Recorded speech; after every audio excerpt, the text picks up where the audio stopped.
Now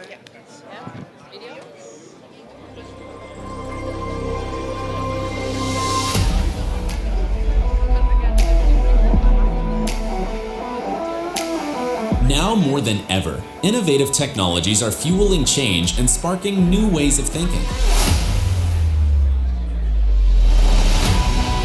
Collaboration between corporations and startups is key to staying at the forefront of these trends. However, finding the right startups can be expensive, time-consuming, and ineffective. But Plug and Play is here to help. As a corporate partner, you will gain access to a whole ecosystem of innovation. Discover startups that meet your tech interests. Stay updated on the latest trends and network with industry peers. We will help you during every stage of your innovation journey, no matter where you are and where you want to go. Get in touch today.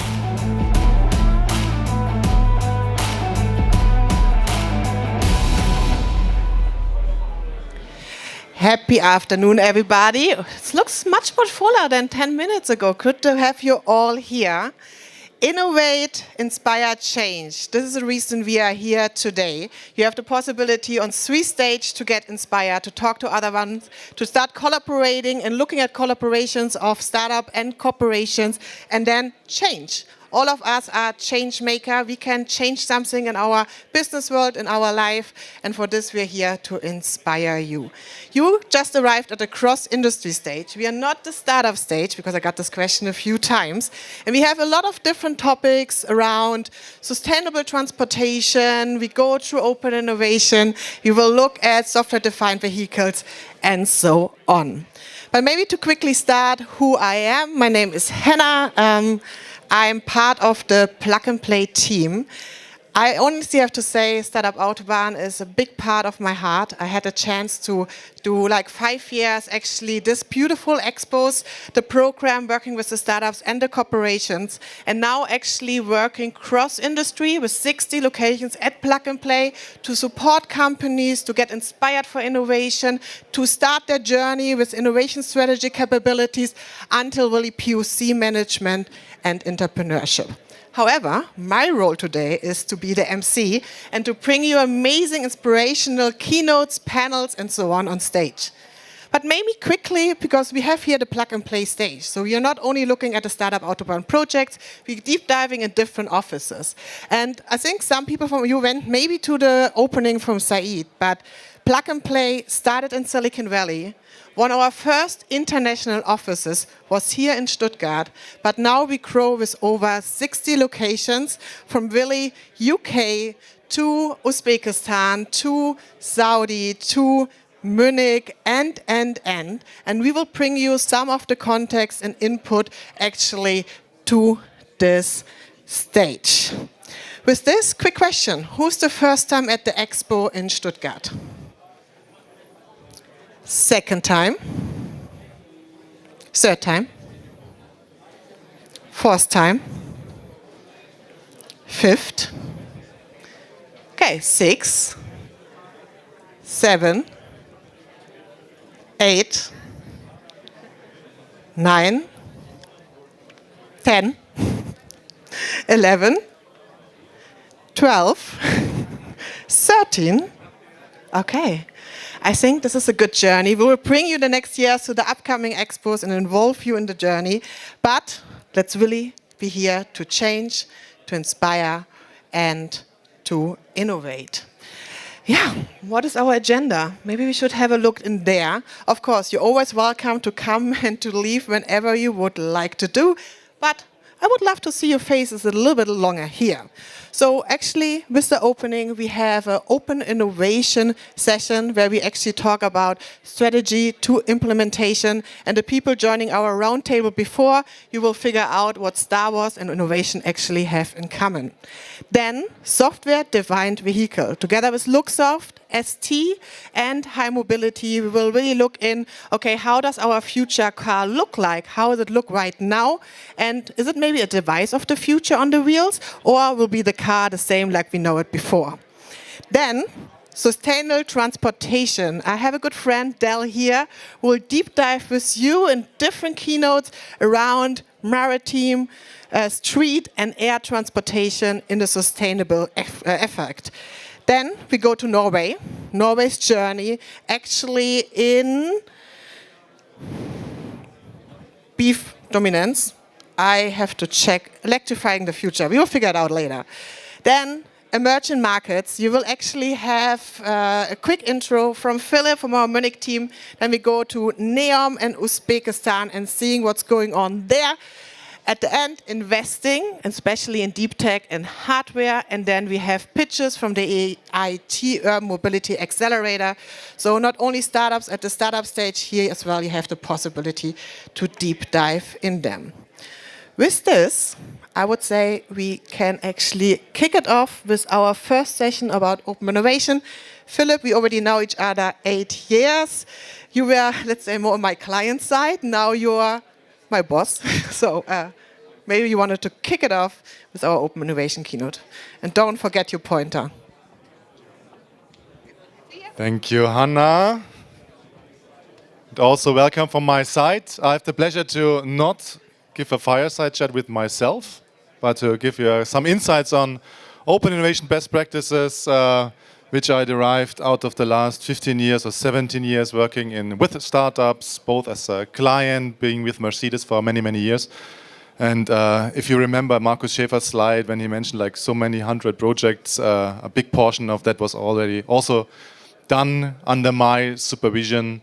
So this was my former life, but now I'm super happy partner at Plug and Play and help all clients cross-industry, and that's also the reason I'm here today, with their corporate innovation strategy, with their setup, their processes, and also with tailoring Plug and Play services so that they best fit to the innovation ambition. And many things can be executed successfully, but even more can go wrong. And today we will put the finger a little bit into the wounds that can go wrong, but also with the idea of sharing best practices on how to avoid those dead ends. So, technology. Yeah. So first of all, some sad faces. This is a picture I shared in the workshop in the morning already. Quick introduction. Super quick, yeah? We all know Gordon Moore. Gordon Moore said the world is changing when it comes to technology. This is, I think, a common ground. What's not so common, it will never be this slow again, so it will be faster and faster and faster in the future. So this is the one thing we should keep in mind. And then innovation. What is innovation by definition? It's something new that's adopted. So this is also change. And innovation is the answer from companies to the change that happens in the world. So hence, we need to be more innovative if we want to survive, if we want to compete in nowadays environment. And open innovation, meaning that a company collaborates in a certain way with externals, is the big promise right now. You can go farther, you can be cheaper, and you can be faster when you collaborate in a smart way with external partners. And no wonder 90% of big companies nowadays do open innovation in some way, be it as a CVC or venture client, venture building with external help, etc., etc. But, and maybe some of you realize that as well, not all of them are very successful doing it. And this is because open innovation and innovation is difficult, it's challenging. And I want to dig deeper a little bit in the general challenges and how to overcome them. But first, let's quickly share, let me quickly explain you guys the so-called innovator's dilemma. Or check, who knows the innovator's dilemma? Who wants to come on stage, pitching it for 30 seconds?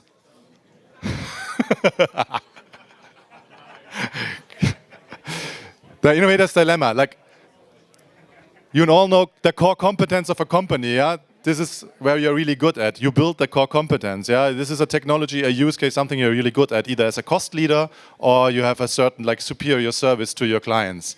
The problem is, the better you are and the more time you invest in, the more challenging is it for you to invest into something new, because this is your cash cow. This is where you're really good at. Being the inventor of the combustion engine means something, and especially if you earn hundreds of billions over a course of the years.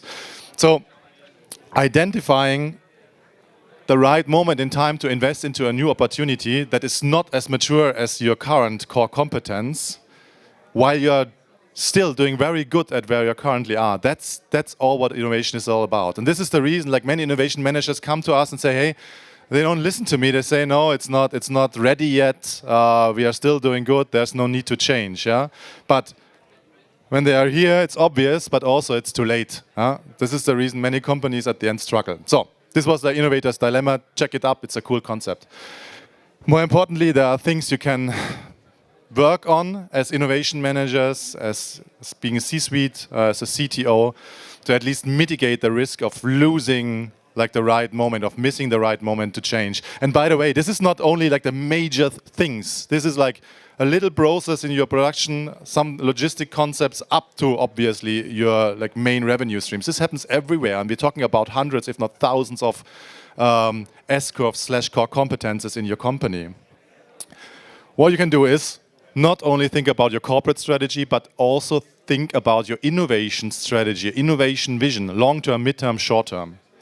Have the right capabilities in place. Do you have a governance model for innovation that fits your innovation ambition? Do you have the processes when it comes to open innovation that match the speed of a startup? For example, a startup can build a new prototype theoretically in a couple of days. But what if your procurement team needs 3 months in order to get approval to buy actually this kind of prototype? So this is not working. But if you, as a company, can match the speed of a startup in the early phase, then you can speed up your intelligence, and instead of doing like 2 or 3 projects a year with the same resources, you can do 30, 40 projects a year, hence be more risk-taking because it's lower investment. And last but not least, culture. In order to be innovative, you have to work a lot on your company culture. And this is very important because a company culture usually goes in a complete opposite direction. The moment you have a core competence, and you are successful at the market, what happens? You want to defend it. You want to maintain the core competence. This means quality, zero failure tolerance, etc. They're very, very good attributes. And I don't tell you to stop it. You have to keep that for your core competence. But simultaneously, have a safe space, have an environment when it comes to innovation that is risk and the trial and error, where failure is part of the game. And that's all. That's really relevant when it comes to innovation. You need to have a working failure culture. This is essential for the innovation culture and then for the growth mindset. Only if your colleagues feel safe to start, to try to jump, when they still don't know whether it's the right moment, when they still don't know where to land, then you have the possibility to actually be innovative and be at the forefront. And the more ambitious you are with your innovation, the more relevant those topics are. This is a quick differentiation of innovation projects. And one insight is you should focus on all of them. We say that there's like 3 horizons when it comes to innovation. Horizon 1 being are the innovation projects that are more very close to classical R&D projects. You know the technology, you know the use case, hence there's very less uncertainty. And also the likelihood of success is pretty high. So invest the majority of your efforts in those projects. They build trust and credibility in innovation. The other extreme is Horizon 3. New technology and new market, use case, customer, way of like engaging with your clients. This is what we call disruptive, transformative. This is the jump from one S-curve to the other. Very risky. You need a long breath. You need usually quite a lot of resources. You need to do it at one point in time, but you need to be very careful, especially in the early phase of such projects, because you don't know whether they are successful or not. But rule of thumb: invest 10% of your resources in those kind of projects. Rule of thumb. And in order to prepare for the big jump, there are so-called Horizon 2 projects. They have either a new tech or a new use case, but they usually help as a stepping stone towards the Horizon 3. Imagine Horizon 3 is robo-taxi. It's a concept for 15 years already. And this is a Horizon 3 ambition. Horizon 2 projects is Uber when it comes to the use case, and it's advanced driving system when it comes to technology. Once you combine, you have the Horizon 3. So this is the strategy. The second is the capability. Just one insight. What we see nowadays a lot is that you have a people start to have a venture client unit, or they have an M&A unit, or they open up a venture building unit. The thing is, they don't have it in one place, they have it in various places, or they just have one unit. And in Germany, there's a saying, if you have a hammer, everything looks like a nail. So if a venture client unit, everything looks like a POC kind of project. If you have a CVC, you want to invest into everything that looks interesting. Like I'm doing black and white here. But you should be very aware of like not only choosing the right projects, but also choosing the right way on how to innovate. As just one example. Next quick insight is governance model. I mentioned Horizon 1, 2, 3. If you have a decentralized governance model when it comes to innovation, you can expect a lot of Horizon 1, not a single Horizon 3 projects, because the decentralized mode is like innovation works in business units, and they think for their business only. This is their job. So don't expect something disruptive coming from them. Extreme opposite, if you have centralized innovation unit, you cannot expect Horizon 1 projects because you don't have the proximity to the market. So the system you have defines the output for innovation. And the last point is the culture. And here the one quick insight I want to share is that failure is not created equally. You have to think of failures based on where they come from. They are so-called blameworthy failures, and most of us think in this area when they think about failures. This is like lack of ability, process inadequacy, and stuff like that. We should avoid this at all. But failure is part of the game, the so-called innovation zone, when it comes of simply like conquering the uncertain area, exploratory testing, hypothesis testing, process complexity. You don't know where you land. So the first thing you have to ensure in your company is that we think of failure in a more differentiated way.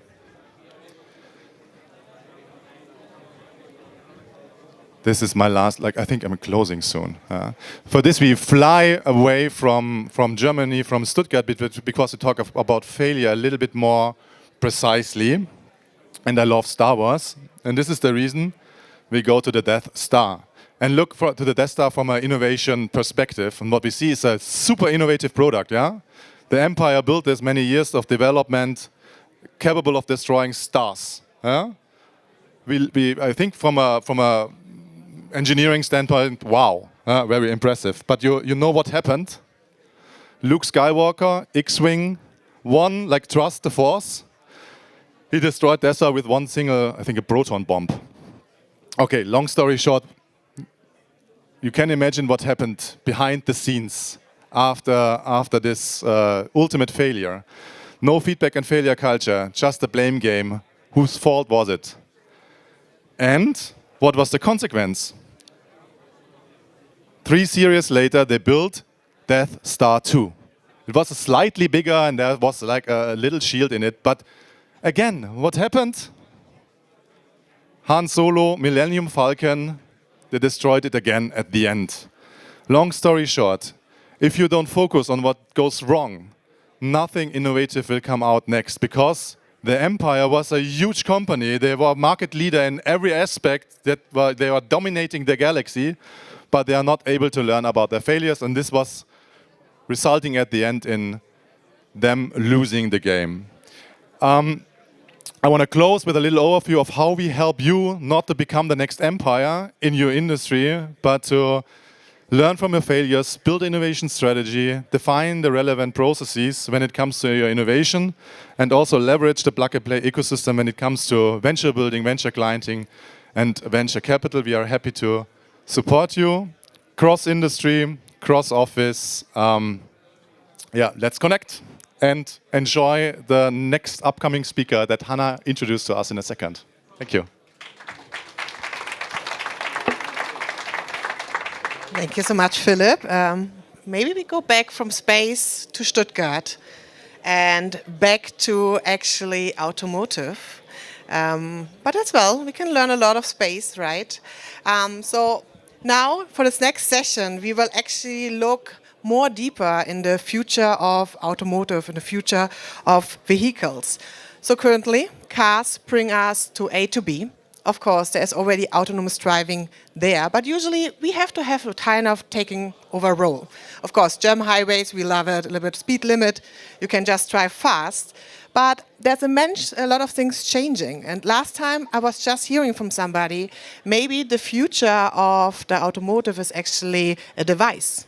So car companies maybe are not anymore producing cars. They're producing, let's say, an iPhone. And everything what is important in the differentiation is the software in there.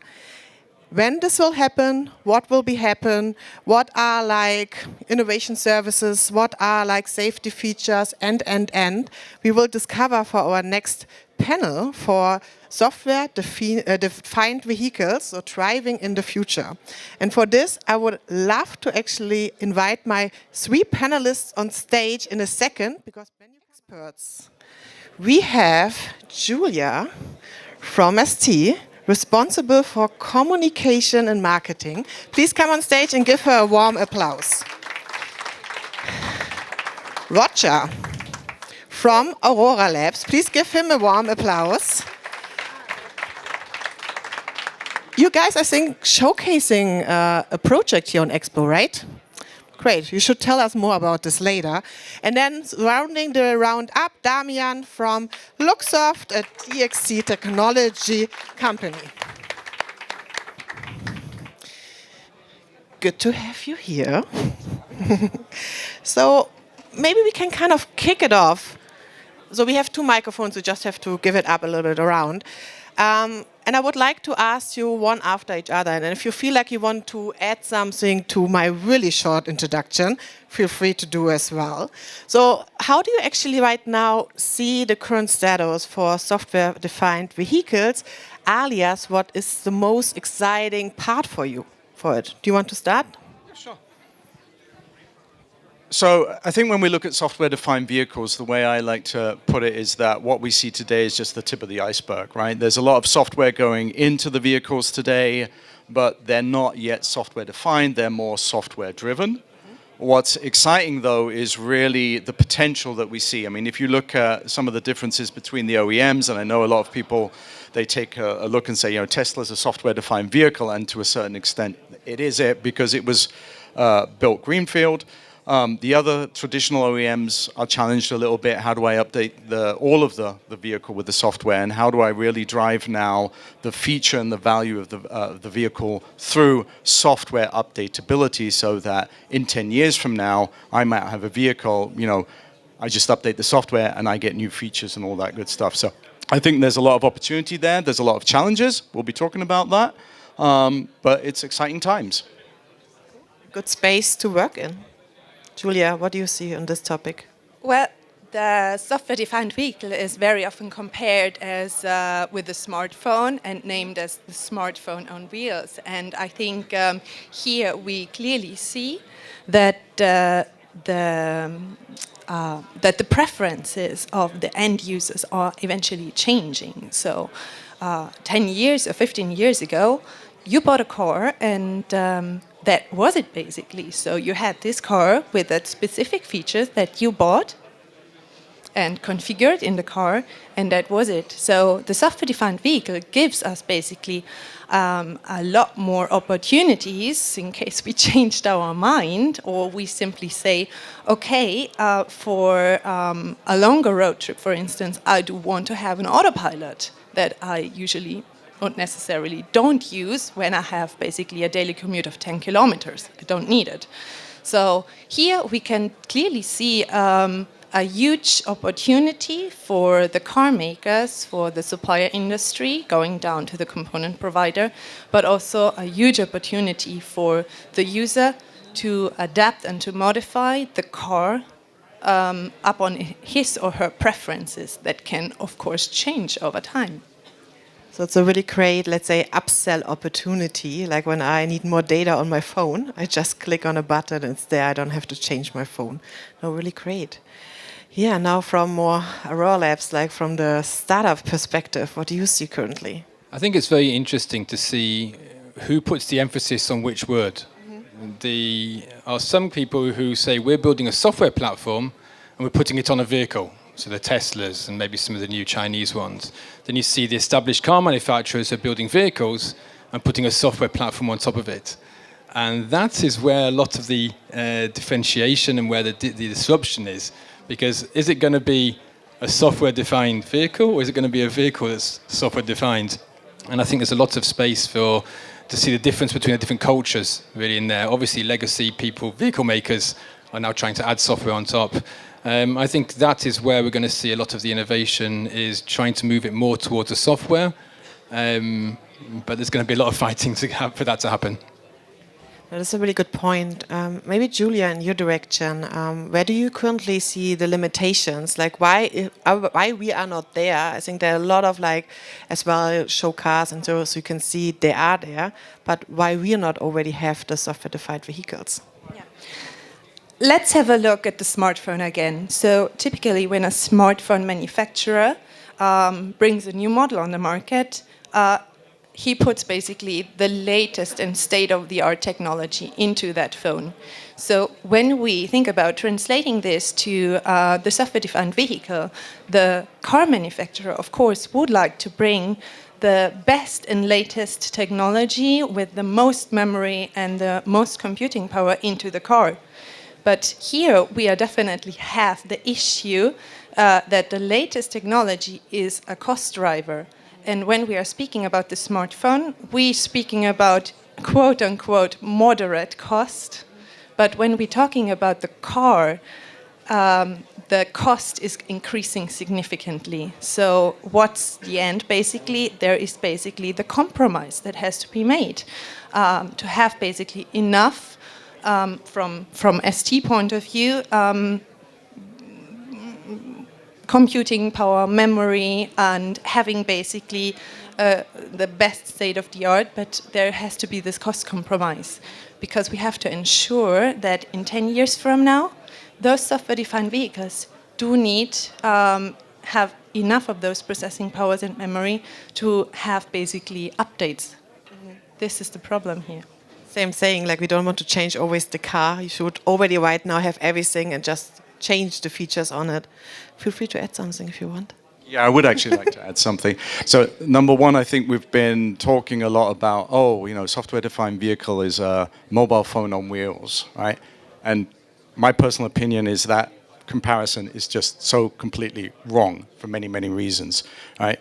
If you look at the phone and how Nokia got displaced, right? It was a phone. You took phone calls with that, and Apple was able to find different things for that, right? So if I ask my kids or a lot of people, they don't use it for calling people as a telephone. So where's the question? How would you take a phone? Do you do this or do you do this? You can see the difference on generations. But it's besides the point that platform, that hardware platform now has a completely different usage than what it used to have. Again, people chat, people play apps, they do Instagram, all that. They hardly ever use it as a telephone.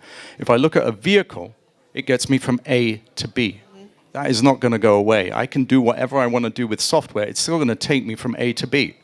Right? I can add features. And now when we look at what do we need to do and why are we challenged, why don't we have a software-defined vehicle today, or very few of them?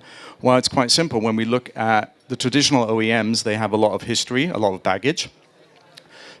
Tesla, their approach was they looked from a software perspective and said, I have a requirement. I want to be able to update all of my ECUs through software. And that's how they architecture the vehicle.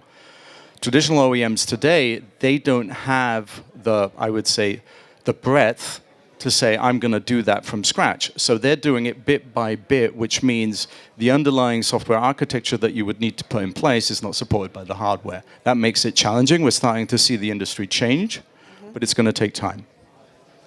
I'd just like to add to that, or you guys don't need contradict that maybe a little bit, because you're saying the car's not going to change. It's going to get people from point A to point B. Well, I agree with that, but at the moment the car's being built for the driver who's driving it from point A to point B. And one of the things that I'm seeing in the Tesla cars, they're addressing the passengers. Whereas in the cars that are being built up to today, it's all about the ultimate driving experience. And I love my 28-year-old BMW for that. It's about the driver. So I think when the attention goes to the inhabitants, the passengers, that's when we're going to see, yes, we'll still be spending, might be 10 kilometers, but it's taking me at least an hour and a half for that nowadays. And if the emphasis is on what I'm doing as a passenger in that commute to work and not what I'm doing as a driver in the commute to work, then it changes the whole feeling, the whole way the car's built and the services that are offered to me as a passenger. Forget the questions. Roger, you're absolutely right. beautiful. I'm not implying that there won't be. I mean, you'll be able to use the car differently, right? I mean, once automated driving, autonomous driving becomes a thing, and you can use it like your mobile phone, it becomes a third living space. All of that. So the software will change how I use a vehicle. What I'm saying is that the initial need for a vehicle to get you to A to B, that's not going to go away. You're not going to go. And we have these conversations, right? Gamification, gaming in vehicle. Right? Am I really going to go out of my basement where I've got an Xbox and a, 25-inch screen and I'm playing a video? Am I going to go and sit in my car and do that? I think you, Julia. Okay. Will you go with your Xbox in the car? Yes, this is maybe very foreign for us, but have a look to China, because they have a completely different approach to their cars and how they use it. They basically use it as a second living room, and they have a much more intimate, feeling towards their cars and the space in it. Which is absolutely correct. And one of the challenges is in the regions, right? Every region, every culture is different, right? If you look at OEMs that went to the US and failed, why did they fail? Well, because they didn't believe they needed a cup holder. Right? Simple things like that. So yes, you're right. Depending on the culture where you're building that vehicle, you have to be able to adapt. And that's where software will be able to help with that. So, But I think as well, it showed with the Three Horizon as well, it's a change of habits as well. So if you use that your car as your living space or listening to music and podcasts, using the time differently in between, I think then as well it's changing your habits and as well the use of the car. Quick question, because AI is a really, really big buzzword, of course, right now, and there's so many different use cases. But I can imagine it gives as well like a big opportunity for the software-defined vehicle. Maybe, Roger, what are your thoughts about this? I think what AI enables us to do is to learn from the past behavior and predict how future behaviors, the systems need to work. What essentially this enables is agility. So when we're talking about software, we're talking about software in general, the difference between software and hardware. Software is incredibly agile, can always change, and hardware is physically set. The concept of software-defined vehicle, when it's taken to its extreme, is a system, a device, a mobility device which is agile, which can adapt to the different people and the different usage, the usage of it by different people. And I think this is where the AI can really come into play. It can make the software adapt, it can make the services adapt. In the future, it might make the hardware adapt, but we're not quite there yet. We now mention, like, we have the cars, we have the software, we have the components. So maybe, especially because you have a collaboration project, what is your viewpoint on, like, collaboration, working with startups, corporations, OEMs, tiers? Maybe, Julia, you would like to reply on this. I really think collaboration, not only amongst established companies and startups, is key. I think in general collaboration between OEM, between the suppliers, between component providers, software companies, even completely different stakeholders is key to survive and to succeed and thrive in this market. And what was your project together? What can people discover and where can they find it? Well, we're in the startup area and we have a joint demo, and what we're showing is that when we work together, the hardware companies and the software companies, we can bring a lot more value. So we're showing some advanced software management capabilities on the entry level, the new entry level Stellar E chipset that STMicro are now introducing to the market. So while we're enabling some of these very high-end capabilities to be also enabled in the edge devices, which we're seeing in many of the vehicles. If you look at the new Mercedes concept vehicle, it's all about the lighting. A lot of it is about the lighting. Each of those lighting sensors has an ECU, has a body control unit associated with it. So there's a lot of software going there, requires hardware, and as you said, the hardware at the top can be really expensive. How do we enable it to be cost effective and accessible so we can all carry on buying vehicles? Go for it. And if I may just add to that, so I think everybody is aware collaboration, co-opetition are really major things that need to be driven in any kind of industry. Just for food for thought, what we see today is a lot of one-on-one collaboration and co-opetition. So we've got two companies working together, trying to drive or driving certain things. Where we need to do is really get better and looking at, can we do now maybe a three-way, a four-way, I'm not advocating that we do 20 companies now collaborating, although that would be great. But we need to get beyond this one-on-one, right? So we will be starting to have discussions also with Luxoft to see if there's something that we can do together, which I'm looking forward to. But I would really ask you, if you're working today with partners and that's a one-on-one, think about how you can bring more of that and really build that partner ecosystem to provide benefit and value really to the software-defined vehicle. You can just start at Plug and Play. We love cross projects and especially bringing different skill sets together to maybe not only test a small feature, but as well to build up a long-term collaboration. And especially in this topic, I think it's needed. You cannot kind of run it by yourself. Time is always really short on the stage, and we only have 15 minutes here. So I would like to end maybe this round, and you guys will be still around. So if there's any questions from the audience, you can just ask afterwards. Especially, you could see everybody's really engaged, everybody's really emotionally attached as well to the topic. So maybe ending kind of the round, kind of what drives you to work in this topic, what drives as well Luxoft as an example, or ST, or Aurora Labs to really push this topic, to collaborate, to talk about it. And I would say, again, starting on the left, ending the round. So what excites us is really, I would say, the bright future that we have with software-defined vehicle. And we have, again, looking when we work with our partners and with the ecosystem, working with the OEMs and tier ones on a global basis, really being able to connect the dots. I think that's one of the most important things, looking at how we can drive collaboration within the industry, get I would say the individual companies to really focus on where they differentiate.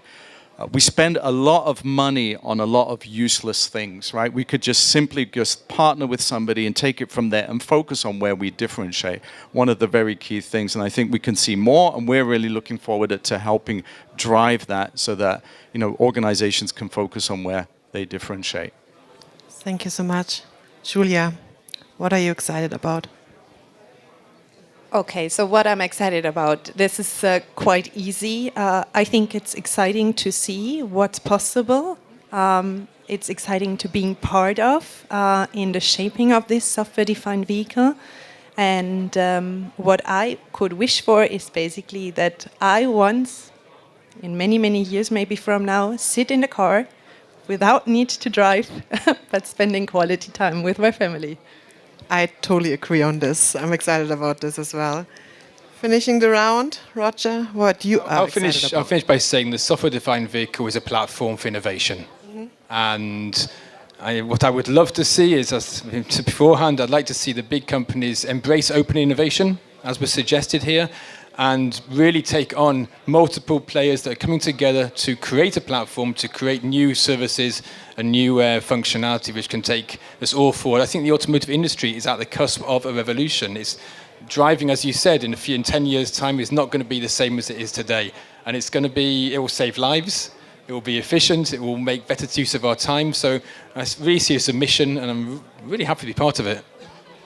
Sounds amazing. Please, everybody, give our panel a warm hand. Thank you, Julia. Thank you, Roger. Thank you, Damien, for your time. You will be around and really check out the demo at their booth. I think you guys will have as well a pitch later on stage. And then thank you so much, and speak to you soon. Just very quickly, if you still don't know what a software-defined vehicle is, the guys from Vehicle, they have a great demo. They can explain it to you. But don't run around now, later, in the break. Thank you so much.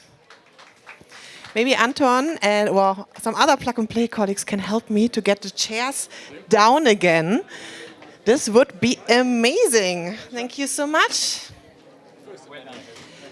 Honestly, I would be highly excited to be more efficient in my car. I love to work when I travel in train, flights and so on. I could maybe spend the first hour in the morning, be much more efficient in the car to actually do things next to driving. Yeah, this was the topic about software-defined vehicle. We will now go actually to our next session, where I will be not the main moderator for the next few keynotes, but we will look at Gear Up for Green, the future of sustainable transportation. And Del, can I maybe ask you on stage? Let's get you a second microphone. Overall, usually, you organizing huge conferences all around sustainability at Green Tech Festival. What is your feeling? Are we approved? Are we doing a good job? You're absolutely approved. It's interesting. We have an event. We have 5 events across the globe, but our main event's in Berlin. And it runs over 3 days. And there's this kind of feeling like, you know, you're at a music festival, you turn up, people sort of have their energy. Yeah. But what I really loved when I arrived here today was there's this feeling of kind of Schwung. I think that's the right German word, right? Could be, yeah. Maybe. Especially saying German word, like coming from Australia to Stuttgart. Beautiful that you're here. And with this, maybe you can tell what's going on your stage, introducing your panelists, and thank you for being here. Thanks so much, Hannah. Pleasure to be here.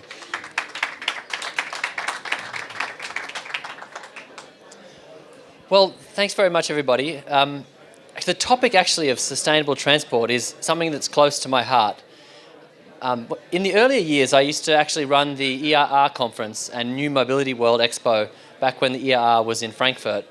And as Hannah mentioned, for the last 4 years, I've been really building up the global series for the Green Tech Festival. And we have events, as mentioned, in New York, in London, in Singapore, in Berlin, and in Los Angeles. And really, in the process of putting on these events, I meet incredible people from across different sectors. This has shown me really that decarbonisation of transport is one of the key things we need to do if we're going to solve this climate challenge. And it goes down to more than just how we move around, because it actually touches all aspects of our lives. So everything from the stage I'm standing on to the microphone, sorry, I better keep it near me, the microphone that I'm holding in my hands, the seats that you're sitting in, all of this comes to us via global supply chains. And whether it's in raw products to finished entities, all of this arrives in our hands, in our houses, in our lives, on ships, on planes, on trucks, on trains. These 4 aspects, if we can manage to decarbonise these 4 pillars of transport, we'll have taken a massive bite out of the carbon problem that we have in global industries. And actually, we're already a lot of the way along this journey, because there's so much innovation going on. The innovation journey really began, I'd say, en masse 15 years ago, 10 years ago, when we started carrying the internet around in our pockets. You have platform mobility, sharing ecosystems, big data analytics, and this led to a lot of new efficiencies. And now with AI, this is being pushed to new levels. But really, there's something more fundamental going on. And this relates back to something it's really a fundamental shift that's happening within all of us. We, as consumers, are starting to care about sustainability. And studies are showing that we're willing to pay the difference. And this is really opening up new business models that weren't possible before. And I have a feeling that there's a fundamental shift underway. We're at the edge of a market tipping point. And this is going to be a new epic for sustainable mobility. Coming to events like this, I've been walking around the halls, meeting a few startups. I can actually feel the ground shifting beneath my feet. This is the innovation we need. And really right now, to make this happen, we just need more funding and we need to scale at speed.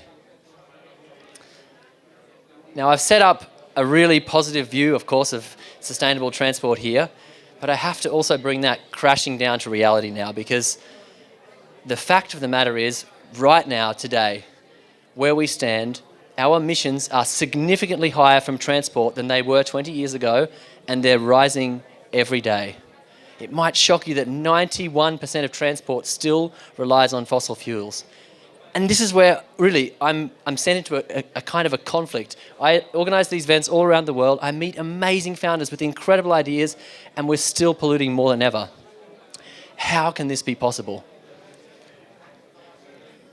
One aspect is that change is hard. It takes energy, it takes effort, it takes repetition. But more than anything, we're also fighting.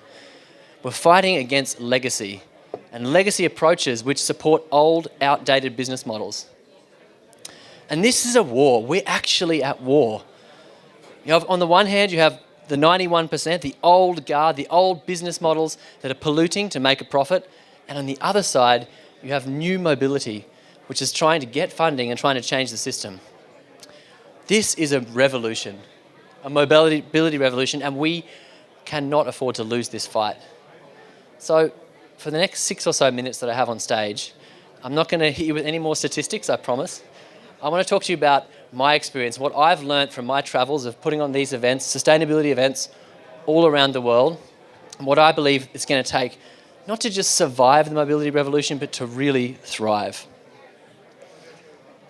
So this is my 6 rules to winning the transport wars. And the first rule is we need to be profitable. I think, for too long, we've relied on the idea that an MVP and a good idea is enough.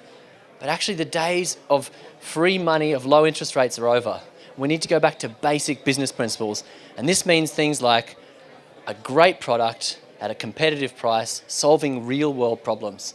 And when I say a competitive price, I'm not talking about competitive against other green services, I mean against the dirty alternative. We need to be winning this war on an even playing field. The second rule is we need to do good business. And doing good business, it really comes down to the fact that so many of the companies, it's not just startups, we don't look after basic principles, things like good long-term financial planning, good structure, division of duties, looking after our employees, making sure that our recruits, because in clean tech, we will attract the best recruits. We're an attractive place to be. We need to look after those employees, support them, because in the end, they're going to be the people who can build our dream. The third rule of winning the sustainable transport wars is we need to capitalize on the green advantage. Who's heard of the green advantage? I'd like to hear from the audience. Put your hand up if you've heard of the green advantage. 1. 2, that's good. So a couple have, but it's the idea that you get an advantage, that you're more productive if you have sustainable technologies. And amazingly, in my sector, I still hear from major corporates who only think the green advantage is a marketing tactic. But really has to go back to your entire operations.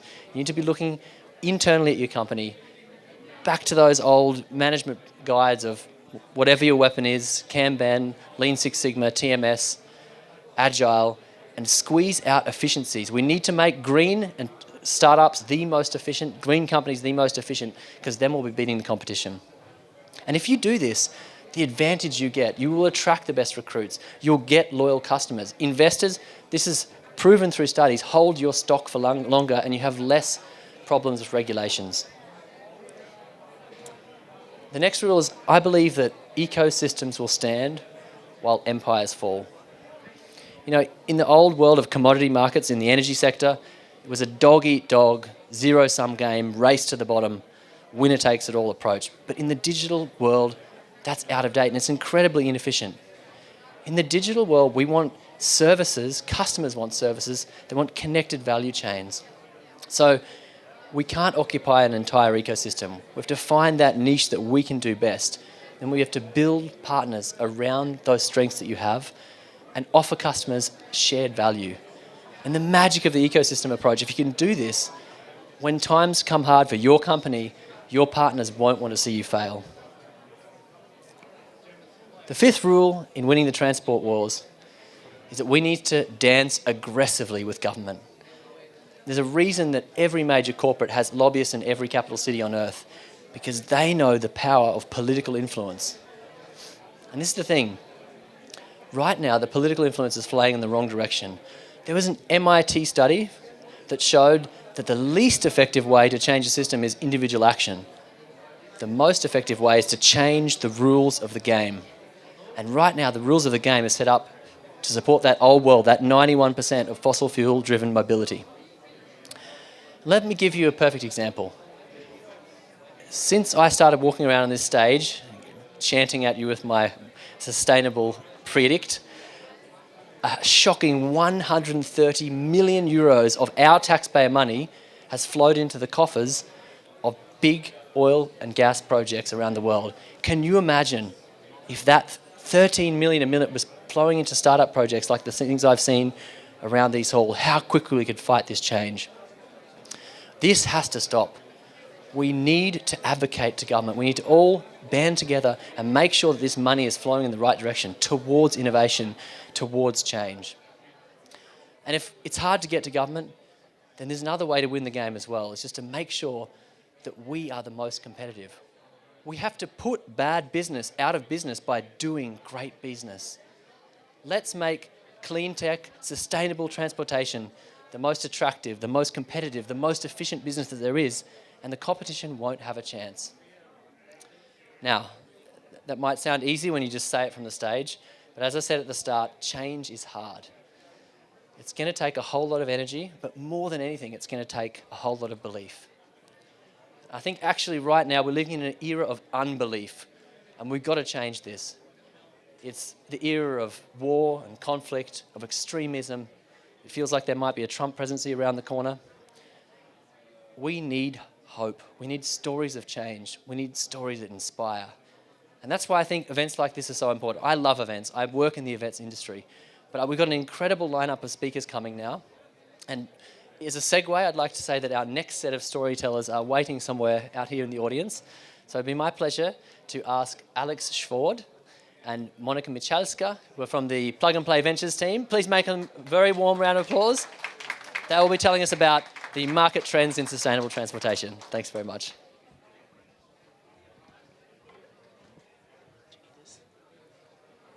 Yeah, thank you everyone, and thank you for the great intro. So today we want to talk about how a sustainable future of cargo transportation will look like and which trends play the biggest role in this path to decarbonization.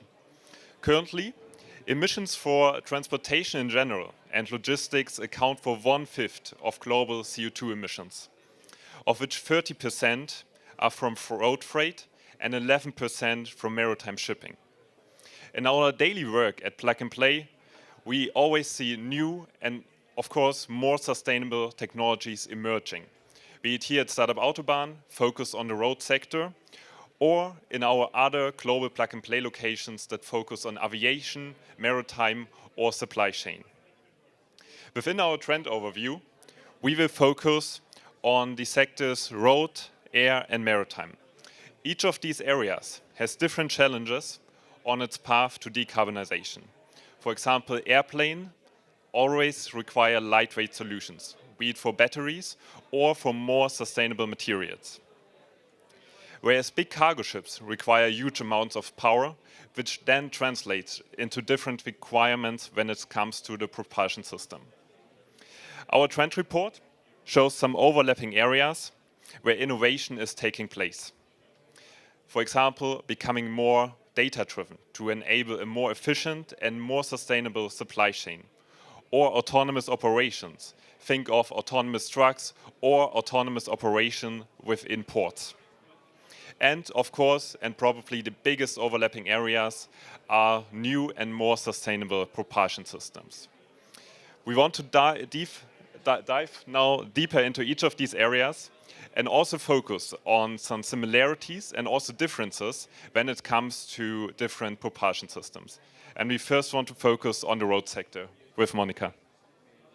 Yes, let's first move to the first focus of our trend report, which is the road transport. What is important here is that over the last decades, the emissions from the transport sector increased by over 70%. To add more into that, road transport is the second largest polluter, just after coal-fired propulsion. These data are very sad, unfortunately, and we know that we still have a lot of work to do to make transportation more sustainable. But luckily, there are some startups that know how to do it. What we can find among our startups are, first of all, different software solutions, such as data-driven CO2 tracking or connected systems. But what is actually needed are the hardware solutions. What is needed? For instance, more lightweight battery systems and other alternative propulsion systems. Today, we're going to talk about some of them. First of all, we would like to talk about the hydrogen trucks. Typically, there are two systems how hydrogen can be used as fuel. First of all, we can have the classic fuel cells that power the electric motors. On the other hand, we can also have direct combustion of hydrogen. And that is exactly what the British startup Veritech does, is that they have very efficient combustion motors that can burn hydrogen. They also have very efficient hydrogen storage systems and energy management systems. That all together combine combined gives us a lighter propulsion system than the conventionally used fuel cells used in trucks. Further, what we would also like to talk about are the hybrid systems for trucks. Typically, as you know, hybrid systems consist of the combustion engine and also the electric motor with batteries.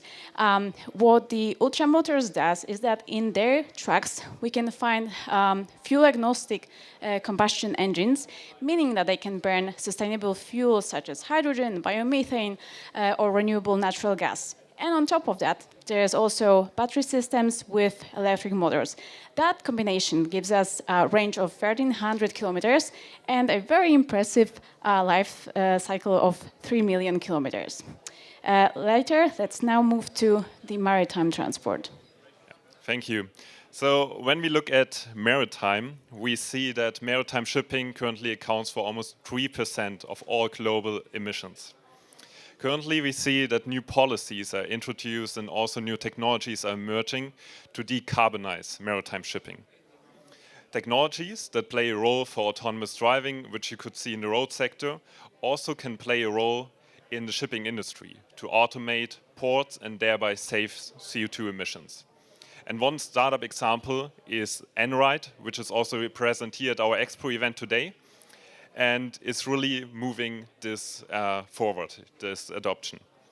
Another point is the importance of data is also rising in the shipping industry, be it for more efficient route planning by integrating vast amounts of maritime data and also weather data to optimize route planning, like the startup DeepSea AI. Or data is also used to connect different ecosystems, like ships with ports, and thereby enable more efficient operations. Currently, also, most of the propulsion systems are based on fossil fuels. Because of that, we see some advances to focus on carbon capture directly on ships, like, for example, Seabound. But in that area, we also see advances to develop new and more sustainable propulsion systems, like hydrogen, battery, methanol, and especially ammonia. When it comes to ammonia, we can see that by 2050, it is expected that ammonia will make up the majority share in the final energy consumption in the shipping industry. The reason for that is that ammonia is currently already used in other industries, so there is experience in how to handle it and how to transport it. It can also be carbon neutral if it is produced by renewable energies. And probably the biggest advantage is that it has a very high energy density, which makes it suitable for large vessels. And this is also different compared to the road sector, where hybrid or electric trucks play a big role. Because for ships, they require a huge amount of power, so energy density plays an even more decisive role in that sector.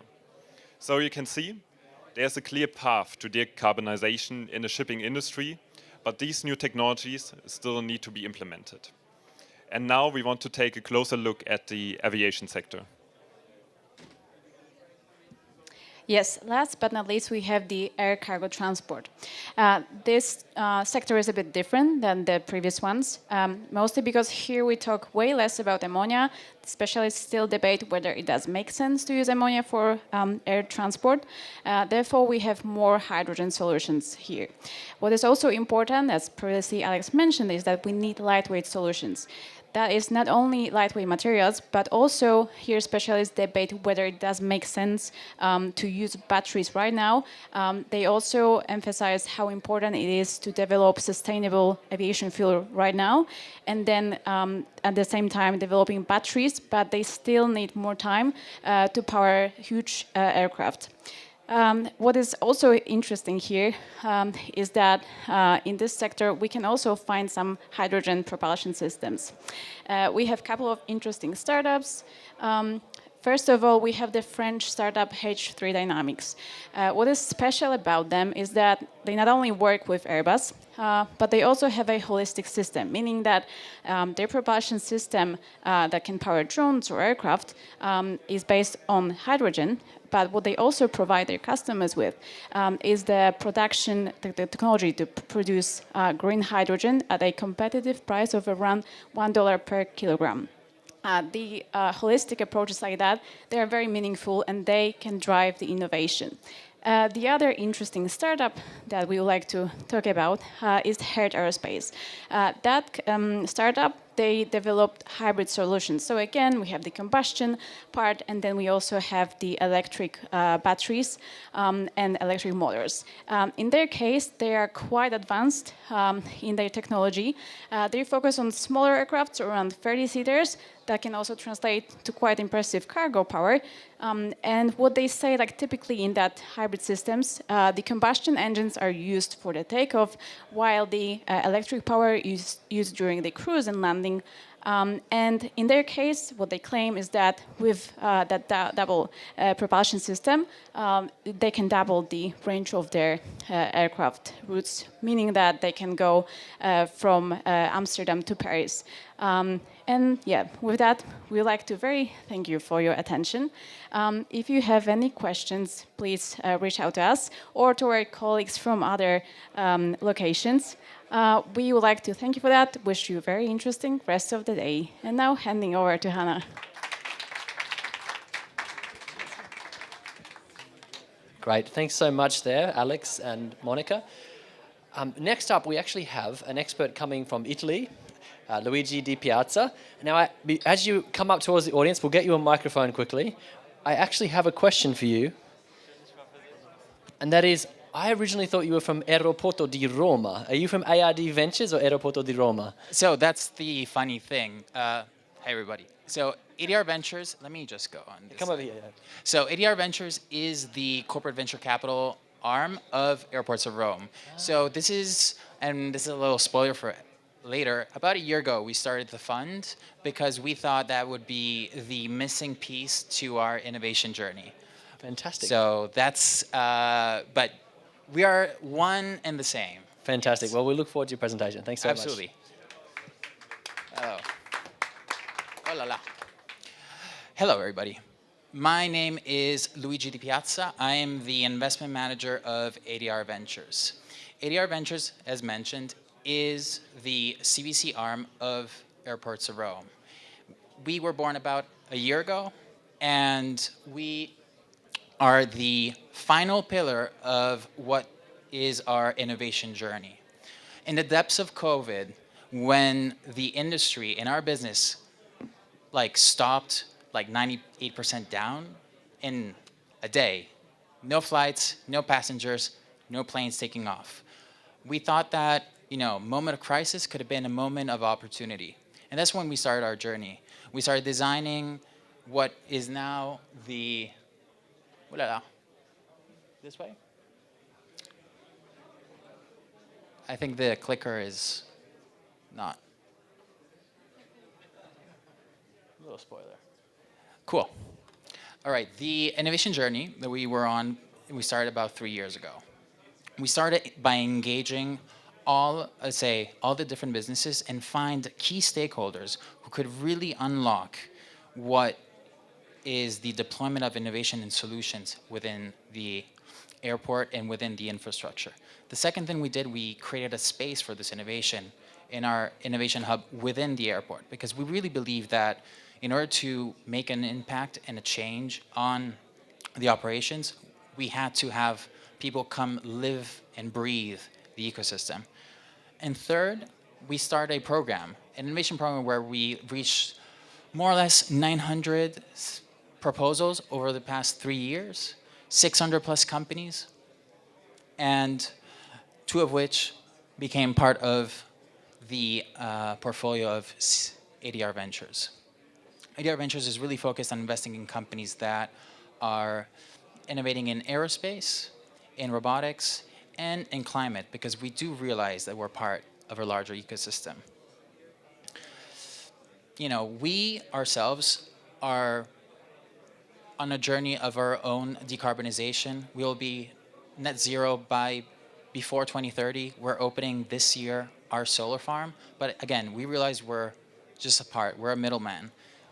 We will we want to make a larger impact. Aviation wasn't mentioned earlier, but is about 2.5% of global emissions today.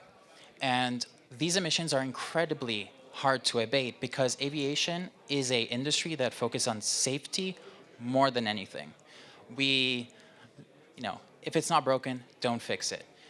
The biggest offender within this is jet fuel, which is really reliable and insanely cheap. And alternatives are incredibly expensive compared to it. For this reason, we see aviation emissions as a percentage of total emissions not only sit at 2.5%, but probably increase while all other means of transportation start to decarbonize. The three ways and the three main levers that we see today is a way to decarbonize and makes aviation more sustainable is really rooted on increasing the operational efficiency of everything that relates to airplane operations. We think about how do we make sustainable fuels more accessible. Sustainable fuels, if you're not familiar, are fuels that are derived from non-fossil fuel carbon origin, which overall decrease the amount of carbon that that specific, let's say, unit of fuel consumes and emits over its lifetime. And third pillar, which was mentioned a bit earlier, is novel concepts and novel designs that leverage either hydrogen or electric engines. These are further along and probably a bit further out. Very complicated because, again, this is an industry that really wants stability and safety and predictability over everything. So probably we'll see hydrogen a bit further in the future. To do so, leveraging that program that I mentioned earlier, over the past 2 years, we've piloted about 8 different solutions that impact every little aspect of what an airplane does within our infrastructure. From monitoring and tracking taxi times and taxi pathways to minimize the amount of time that a airplane is at a standstill and is consuming fuel while not really moving, or decreasing the amount of time that that specific airplane is maybe involved in turnaround operations. So again, we want to make sure that the airplanes are either still and off or moving and on. Nothing in the middle. Maybe a quick fact here is every minute a engine is on but on idle and not moving is consuming about 10 kilos of fuel. Imagine how much time, I imagine most of you has either flown here, taken a plane in the past 24 hours, past month. Every minute you were sitting on that tarmac with the engine on, that engine was consuming and consuming. We really think that by increasing operational efficiencies, we can save all this waste. Earlier this year, ADR was won a national tender to leverage renewable and sustainable fuels and energy to power the next generation of aviation. So what we're doing is we're defining new potential supply chains when that SAF will hit the market and when that SAF will able to, start fueling up our clients' airplanes. Here you see a potential supply chain. Again, in Italy, the main supplier is Eni, which is, of course, our national producer of energy. But we're already thinking about what are the different ways. Because, again, SAF, the great advantage of SAF is that it's a drop-in fuel. So you can think about adding it to your reserve, either closer downstream or further upstream. It really depends on volumes. And the biggest issue here is cost. How do you make SAF a cost-effective alternative and fuel for aviation? Last but not least, hydrogen is something that we're also thinking about. Again, it's further along. We're probably looking at use cases that look at powering either, energy generation or powering smaller vehicles from trucks to cars within our land side. The main issue here, again, is producing hydrogen is really complicated. It's really expensive. Transporting hydrogen is either ammonia, and so potentially chemically, that's a nauseous gas. It could definitely kill someone if you're not properly protected, or you need to store it and transport it at a cryogenic temperature, which involves a lot of energy and a lot of complexity within the supply chain. So we were looking at this as a, let's plan what it could look like, but we're definitely taking a little baby steps. And with that, again, aviation is, if there's one thing that I'd love for you guys to take home, is that we're doing our best, but it's incredibly complicated to decarbonize, because safety of our passengers and of the entire world who's moving is the top priority. But people like us are trying to push the envelope forward. All right. Thank you. Great. Thanks so much, Luigi. Fantastic. And this is an area, air transport is, as you've said in your presentation, an area that's so hard to crack in terms of sustainability. The next speaker we have, this is an interesting overlap here, because until we get to full autonomous driving, we really have a challenge in terms of making the automobile industry more sustainable. And many people see the missing link as remote control driving, or remote driving. The Utopia company, founded in 2018 in Israel, their founder and CEO, Amit Rosenzweig, is going to now tell us more about the activities at the company. Thanks so much, Amit. Please give him a loud round of applause. This one. Hi, everyone. So, thanks for having me. My name is Amit. This may be the last time that you ever see me, because today is my wife's birthday, and instead of celebrating with her, I'm stuck here with you. So at least, let's make it count. I already ordered her a large bouquet of flowers, but it's not enough. We will get back tomorrow. Anyway, we've all seen this kind of problem statement slides about what's wrong in today's urban mobility. And we've seen it for many years because, not much has changed. Even some things change for the worse. So if you look at the United States as an example, today you have more people dying from road accidents than 10 years ago, especially children. It's more dangerous to be a child in the United States today than it was 10 years ago. This is a fact specifically from road-related accidents. And very importantly, if we just talk about safety, the device that you all have in your pockets is killing 150,000 people every year because of distracted driving. This is insane. Let that sink in for a moment. The device you have in your pocket or your bag is estimated to kill roughly 150,000 people every year. Google it or ask ChatGPT. So let's talk about remote driving. If the video will work, no, don't worry. If the video will work in 10 seconds, and you'll also see it in action, and you'll understand what the hell is remote driving.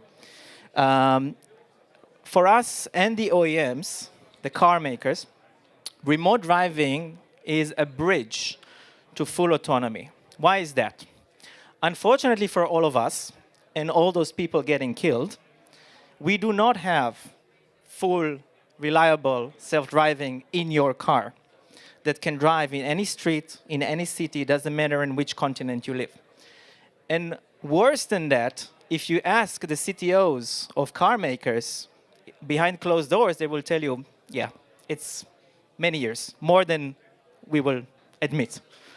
It has to be affordable. It has to be safe. It has to work anywhere. And that's why it takes so freaking long to get it right. And until then, we may have a solution.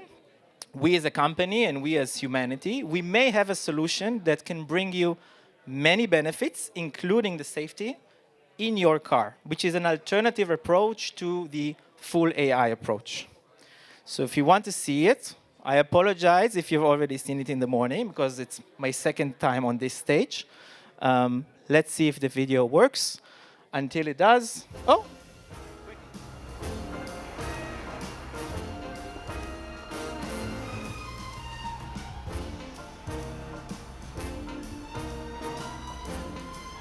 Hey, car, please drive to the nearest parking lot. Okay, I'll take it from here.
Hey, car, I'll take it from here.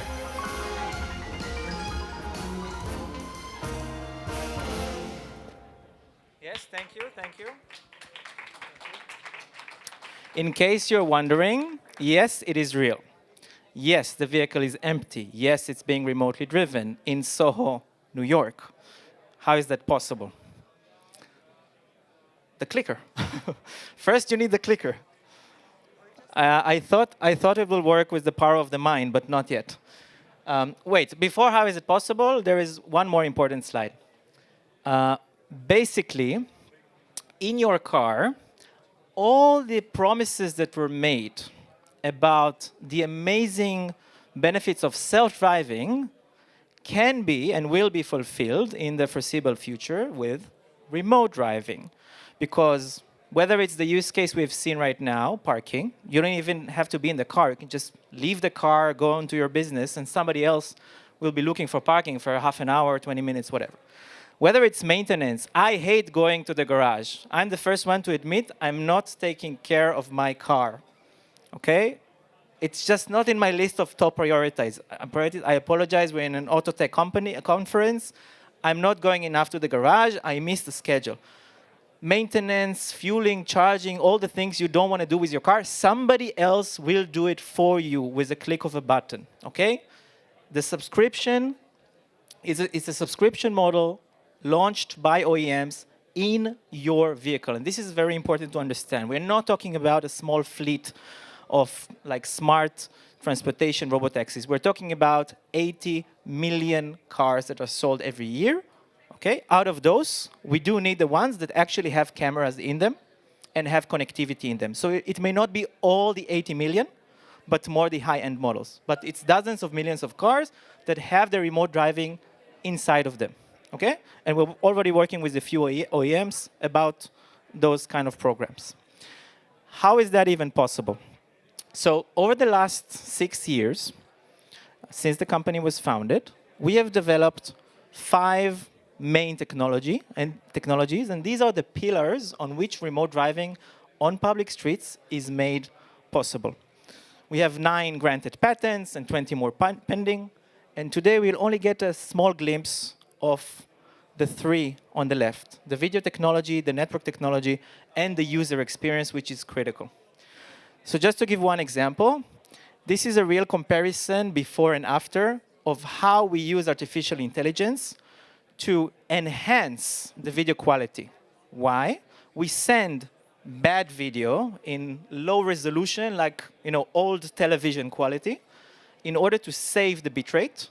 We send half the bitrate of any other streaming solution, whether it's made for teleoperation or Netflix. And we save a lot of money doing that, because cellular costs a lot of money. And in the receiving end, the center, the control center, we enhance the video quality in real time. It's the only technology on the planet, it's our patent, it's trademark, it's everything, that can do this, what's called super resolution, using artificial intelligence in real time. And that's the trick. Other solutions do it, and it takes seconds to enhance the video quality. Another piece of technology, which is a breakthrough technology patent protected by Utopia, is what we call real-time network prediction. Over the last 6 years, and more so in the last 2.5 years, we have trained a model to predict what's going to happen in the future. Not in our future, in the network's future. So if we have 2 modems in the car, the real-time model can say which is better. Is it Verizon? Is it AT&T? Down to the level of which packet goes where. So if you have thousands of packets to send every second, it will prioritize each single packet. Verizon, AT&T, T-Mobile, etc. It can even switch operators. And it was trained on these cities and a few more. Last but not least, talking about the how is the user experience. We had to develop the full end-to-end solution for the consumer, how to book it, how to track it. Where is my car? Like somebody just took my car. Where is the garage? Where is the parking? You need to know all this information in the app. It's also available in the infotainment system of the vehicle once we finish the full integration with a few OEMs. There is the remote driver, of course, the system itself with all the safety features, and the software that gives him or her the full context, not just the video. And last but not least, you have the manager. Like every call center, this is a very, very high-end call center. You need shift manager to operate and supervise and to increase utilization, because utilization is money. People want it. Over the last 3 years, we've done a few consumer surveys. We've covered thousands of people from US, Germany, China, UK, France, etc. One takeaway is that people are willing to pay a lot. They understand they can save 100 hours of driving, 200 hours of driving. This is a very high-end luxury subscription. If I can save 100 hours every year of driving, of maintenance, getting my car back from the airport, drive my kids, drive me, I'm going to pay a lot for it, and it shows in the consumer service that we are doing.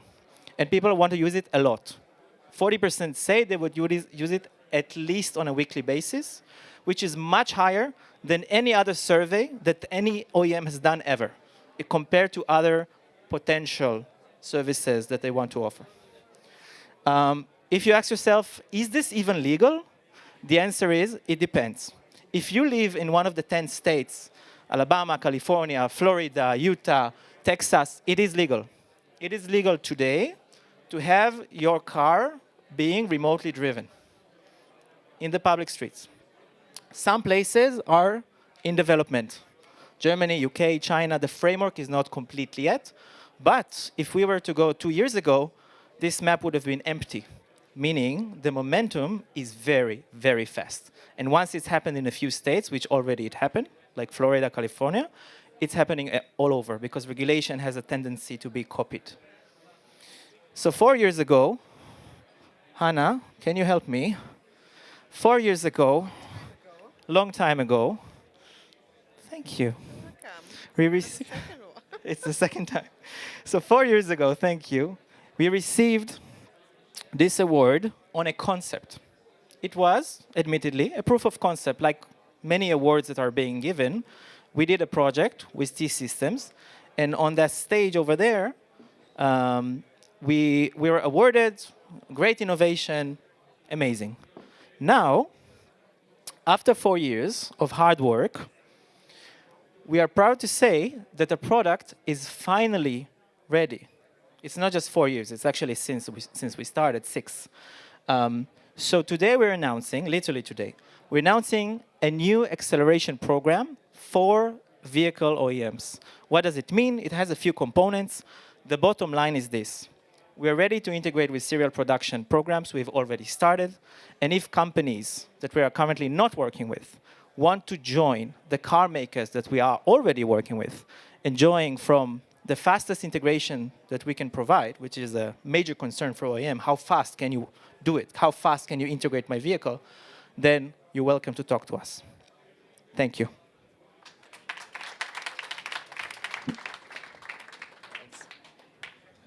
Thanks so much, Amit. You know, I'd say for me, 6,000 euros a year to not be stuck in traffic jams is actually pretty cheap. And the other thing is, what I love, I want to say about this, I said this to you while you were sitting side stage, but I love that you focused on what you get, as in you get time to eat a hot dog, you can get your beard shaved, all this kind of stuff. And imagine how creative we could all become if we could free up the amount of time that we sit in cars waiting for traffic to move. So thanks so much, Amit. And for our next speaker, we're going to be talking about cloud-enabled safety algorithms for heavy-duty commercial vehicles. I was trying to find the link to sustainability, and it turns out there is one, because if you get this right, you reduce the amount of space required, you make your vehicles lighter, and you can actually load them better and be more efficient on the road. So please make Philipp Meyer-Rössler from ZF welcome with a nice round of applause. Thank you very much. So maybe you're wondering why Tier 1 is going on stage on a startup convention. This project was set up as an internal startup. So by doing innovation, not in a corporate manner, but for emerging and transformational ideas, doing that in another way in a big corporate environment is very beneficial, because you do not lose speed and you get to a maturity that is then already applicable and sellable to customers. So in general, electric vehicles are a mega trend.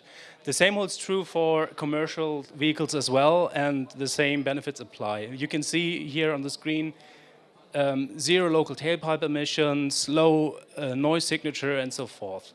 That's everywhere. And the complexity of the vehicles is also reduced by having a lot of batteries, a motor, an inverter that's not shown on the screen, and especially for commercial vehicles above a certain weight, you have this high voltage brake resistor. More on that in the next slides. So the regenerative braking can be used to comply or cope with a UN regulation that is put in place, basically TLDR, for preventing the brakes from overheating. So if you're going down a downhill slope, you need to keep a constant speed without using the friction brakes. That's the intention of it. But it comes with a catch. And going back 2 slides to the brake resistor, this is implemented in this vehicle. So traditionally, you would start charging at the top of the hill, and until the vehicle is fully charged, you would deploy it and drive downhill. So the vehicle starts, and as soon as these endurance brakes kick in, the battery is full. What to do with the surplus of energy? The vehicle now is dissipating that as heat to this brake resistor. It's basically a heating element that dissipates the energy as heat. So it cannot be facilitated for driving purposes. Our approach now is, at the top of the hill, think about where you're going. So before you start charging, you ask our cloud service what the maximum state of charge should be. And as soon as the vehicle deploys, after it charged up to that level, it starts going downhill, recuperates, and the whole energy can be stored into the battery and facilitated for driving. So it's more sustainable than the hardware-based solution. But I like to emphasize this is a safety-related feature. The sustainability is a byproduct. So how do we achieve that? What's happening behind the curtain? I have a little animation on that. So you saw on the last slide, there's a request to the cloud. We then identify the location of the vehicle. We have pre-calculated every critical section on the world map for it. And by identifying the most critical one, which basically is the most energy efficient one, we can then calculate, and we do that, we simulate it in a cloud environment along the route, what amount of energy is used and what amount of energy can be recuperated. And this leads to basically a simple math to say, okay, what is the charge limit I need to apply at the top of the hill? This then gets communicated back to the vehicle, and for the current state as we implemented it, it happens within 3 seconds. And that's the reason we put it to the cloud. There's a lot of computing involved to do that.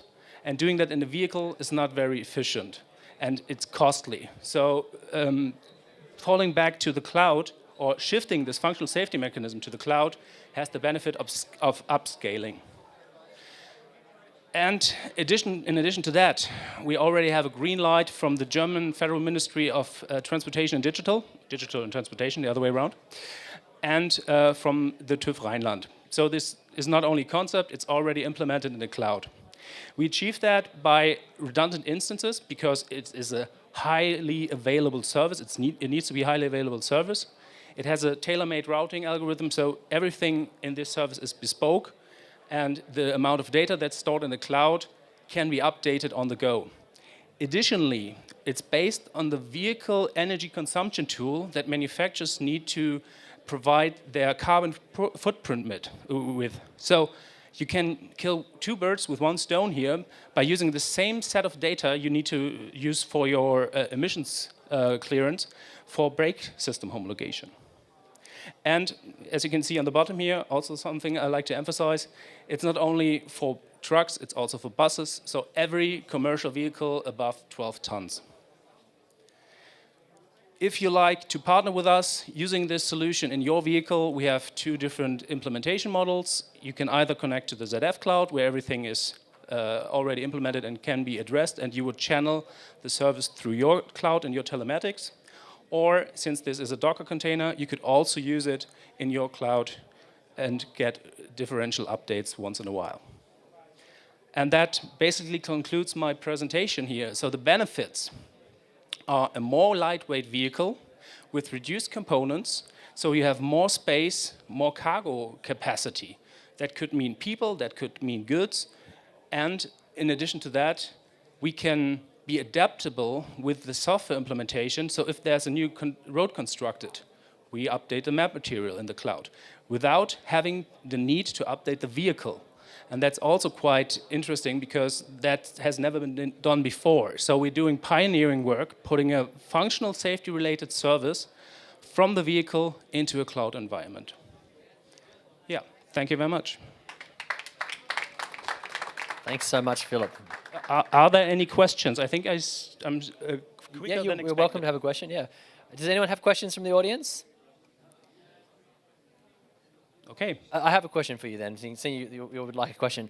Where did this come from? Because for me, it's interesting. I often think about, you want hardware changes to make a sustainability or a safety effect. So where did the idea come from for braking in hills? The idea basically came from that we investigated the amount of situation where this occurs. Mm-hmm. And it comes down to 1% of European roads based on the regulation requirements and almost 5% of customer requirements in terms of energies that need to be recuperated. And we thought, okay, why would you carry this heavy component with you when you rarely use it? Yeah. If there's a fleet or even a bus operator in a flat plain, he needs to have that component in to comply to the regulation. And we also talked to the UNECE guys, and they said, your solution is compliant. You can use it, and that's the beauty of it. You reduce the amount of components, the weight, the packaging by a simple software. It's fantastic. It's a great example of innovation in the cloud. So thanks so much, Philip, for your presentation. Thank you very much. And everyone, thanks very much for your attention for these sessions. We've had a range of topics. Of course, we had started out with my keynote. We moved on to Luigi talking about innovation in the airport industry for sustainability. We then went to Amit with remote driving, which is really on the verge of pushing full autonomous driving to new futures. And finishing up, of course, now with Philip. It's been a pleasure hosting this session. Thanks so much for your attention and for staying for the sessions. My name's Dale Rickett from the Green Tech Festival, and I wish you a pleasant rest of the day. I'll now hand over to Hannah, who'll take you on the journey from here. Thanks very much. Thank you, Dale. It was amazing. And as well, thank you, Anton, for organizing all these amazing speakers and different topics. So, where are we going now? We're going actually to Norway. And who here knows that Norway is really advanced in the whole electrification of cars? Okay, let me ask you something. How many cars do you think in Norway are electrified? Every first, second, third, 10, 20? Okay, in that sense, every third. Close, close. Every fourth, actually, I learned. And how much from the new produced cars are electrified? 80%. Close. 90. I just learned it 4 minutes ago. Beautiful. So I feel like Norway can teach us a lot about electrification. And my next speaker, he will as well bridge the bridge to what insurance actually has to do in this whole topic. And for this, Patrick, I would love to get you on stage, director, and he challenged me to say the company the right way. Gjensidige? Gjensidige. Sounds much better. The stage is yours. Thank you very much for having me. So my name is Patrick Durai. I work at Gjensidige, which is a leading Nordic insurance company. We're 208 years old, market leading in insuring EVs. So that makes us quite possibly the polar opposite of all the startups here. Why am I here to share some thoughts about the Norwegian EV market? Well, because it stands out, and it stands out in a quite a remarkable way. I will tell you a little bit of how it stands out, share some consumer perspectives, share a little bit of what lies ahead for the Norwegian market, before delving into some insurance perspectives that I think might be relevant for you to ponder upon and wrapping it all up. So, for anyone that knows anything about Norway, it doesn't really make sense that EVs are popular in Norway. And just to clarify, when I say EVs, I actually mean battery electric vehicles. I know that here in Germany, in Europe, whenever you talk about EVs, you throw in all this hybrid stuff. But when I say EVs, I mean BEVs. And the key thing about Norway, of course, stating the obvious, is that it's cold, it's mountainous, and it's quite a large country. Actually, if you pivot Norway on its head, the stretch from Oslo to Nordkapp, the top of Norway, equals Oslo down to Spain. So it's actually quite some distance. And if you know anything about EVs, these are typically not the things that EVs are great at. At the same time, some of you might know that Norway was actually an early innovator when it came to EVs. We've actually had quite a number of EV startups. Most famously Think, which was acquired by Ford. But of course, this was in the era when the EV formula was small, light, and cheap, or slow and miserable, if you would like. So before that kind of Tesla era. And for this reason, you needed policies or regulation in order to incentivize people to actually suffer through the winter without heating in the car. Which was sort of the case. Also, not totally unrelated, we have a lot of hydroelectric power. Basically, 98% of all our electricity is hydroelectric, meaning it's basically totally free. And this is actually the backdrop which then translates into how Norway moved from the early 90s, from an early kind of eco-niche thing, over to totally flipping and dominating the market. And actually today, all cars, more or less, are fully electrified. And the key thing is that parallel to this development, the various incentives have actually been rolled away. And as it is today, there aren't actually any significant policies supporting EV sales anymore. So this development is actually consumer driven. Especially what you see is kind of this kind of S-curve development between 2017 and 2021 or 2022. That's basically when the market flipped, when there were enough of kind of early adopters that were helping the mainstream to take the leap and trust the EV transition. And from this point onwards, I think it's quite clear that Norway is no longer an ICE market. And I touched upon it that, of course, it's incentive driven, but it's not only that. And that is extremely important to point out, because whenever I go to Germany, everybody just talks about this kind of incentives and Norway being oil rich and all of this, which is true. But at the same time, I would like to point out that the reason for actually the adoption being so high is not only this. It's also about consumer preferences, where I think Norway is arguably more progressive than some other markets. It's also about kind of the demands of the customers matching kind of the vehicles on sale. So not entirely unrelatable that the Tesla Model S came out here, right? And then you had some more kind of attractive models filling the market and accelerating the trend. But overall, it actually means that consumers are increasingly choosing EVs with the right specifications rather than the brand. So the brand loyalty has actually flipped quite a bit. And for this reason, actually, Norway has become a test market, not only for German OEMs, but perhaps even more visibly for all the Chinese newcomers. And it's basically been flooded by a ton of new EV startups. And the number of OEMs in Norway has actually increased more than 50% over just the last couple of years. And some of you might ask then kind of, does it really matter? Does it really make a dent? I mean, brand loyalty sits deep and kind of they don't have the history, they don't have the legacy. And again, that's true. At the same time, in roughly 3-4 years, Chinese OEMs have, if you go for the pure Chinese OEM brands, they have acquired roughly 8 to 11% market share. And then if you throw in Tesla, Polestar, and Volvo, which some would argue are Swedish and American, I would argue it's partly Chinese by now, you are actually closer to 30%. So it's not an insignificant development.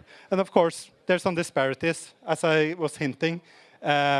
Familiar brands, of course, help a lot. But at the same time, in a couple of years, newcomers have acquired roughly 8% of the market. It's not insignificant. I think like this is something that warrants quite some attention. Let me jump over to the kind of other topic that I represent. So EVs are, in a way, quite evolutionary when it comes to insurance. It's not radically different. You still kind of drive them on the same, more or less the same roads, and kind of it needs to be repaired in somewhat the same way. At the same time, EV cars typically represent the forefront of technology, right? Meaning new technology, new materials, new ways to be repaired. And actually, this influences quite a bit the cost side of things, and in turn influences the total cost or the TCO of the cars, which in turn, of course, influences the attractability of the vehicles. I think it's extremely important now that all the OEMs are focusing, of course, on getting the products out in the market, that they think holistically. Because we see a big disparity between the OEMs that are able to take a holistic perspective and those that don't. And those that don't, they actually are left out of the market. And this, again, is consumer-driven through, for example, social media and all of this kind of negative brand equity that you can acquire through poor customer journey. So I would urge everybody to kind of keep a mind on that. And I could talk about our results, or I really can't because we're stock listed. But actually in Norway we have something quite nifty, and that is that we have official market statistics for the claims inflation, what we, as we call it in insurance, but basically for you it means the euros paid out to consumers. And as you see, last year it grew close to 20%, 19.2% year over year, which of course is not insignificant. And one would maybe think that now that we have a lot of new cars, we have a lot of advanced cars, right, with ADAS and all of this, shouldn't kind of this development go the other way? What's happening here? And actually, even more shocking perhaps is that it's across the board, across all of these kind of various categories. So we're not really there that cars are safer. But is it really maybe that the cars are safer, or is it maybe that the car usage is switching, and maybe some characteristics of the cars? So again, Norway, cold, icy, wintry. It's not great to weigh 500 or a ton extra, right? It's not maybe great that your car, if you touch the accelerator, accelerates in some seconds, whereas to 10 plus seconds. So there are some, again, characteristics. And another thing is, ICE cars are quite standardized, but EV cars, actually, their interface is not standardized yet. So in some cars you sit, and if you hit the gas pedal, you actually go through the wall. And in others, you have to put it in gear first. And in some cars, you put it up to put it in forward-moving gear. And in others, you put it down, right? And typically, if a household has more cars, we actually see that people jumping between vehicles make stupid mistakes, basically.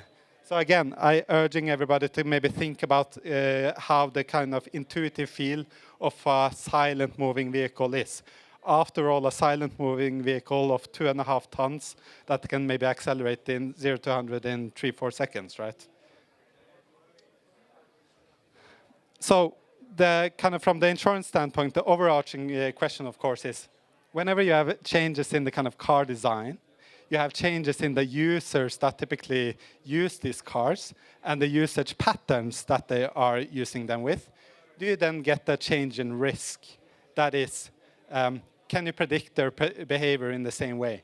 And what we're seeing as the largest EV insurer in Norway, and therefore also one of the insurers in the world with the best kind of insight into kind of how this impacts usage, is that when people switch from a fossil fuel car to an EV, it doesn't really matter what car you switch into, you're always a worse driver. And actually, depending on the car brand, there's a static difference that persists over the year. But at the same time, for example, a brand that most of you are aware has a kind of history to be expensive to insure, Tesla. Actually, there we see now that it's going back to kind of normal risk. It's actually, for us, no longer deviating in terms of risk. So basically what this tells us as an insurer is that you have to kind of keep tabs on what's happening. So let me try to wrap up my presentation. Kind of the key messages that I wanted to share with you today is that what Norway really tells us is that whenever the factors that make for it are ready, a market can flip quite fast. And that's the key thing and the key message I want people to take from Norway. Second, BEV owners are extremely satisfied. Once you go EV, you don't go back. And actually, they are more loyal to the drivetrain than they are to the brand. So let's say I'm a Mercedes driver for past 30 years. He might switch to a Hongqi, like Chinese car, and never look back. So be vigilant not to lose your customers. When it comes to kind of the car sales, we see that kind of that still matters, of course. Agents matter. I don't think that you can lose track of that. And then when it comes to risk, you have to keep on top of your game. So that was a little bit of what I wanted to share with you. Tusen takk. Tusen takk. Tusen takk, Patrick. Thank you so much. This was really insightful. I learned a lot. I learned a lot about Norway, electrification. And if you go once electric, you don't go back. Great. Maybe a little bit on a personal note. When I started 2017 with Plug and Play, we were like a few offices globally. We had our Silicon Valley office, we had our Stuttgart office. We just started with Berlin and as well Paris.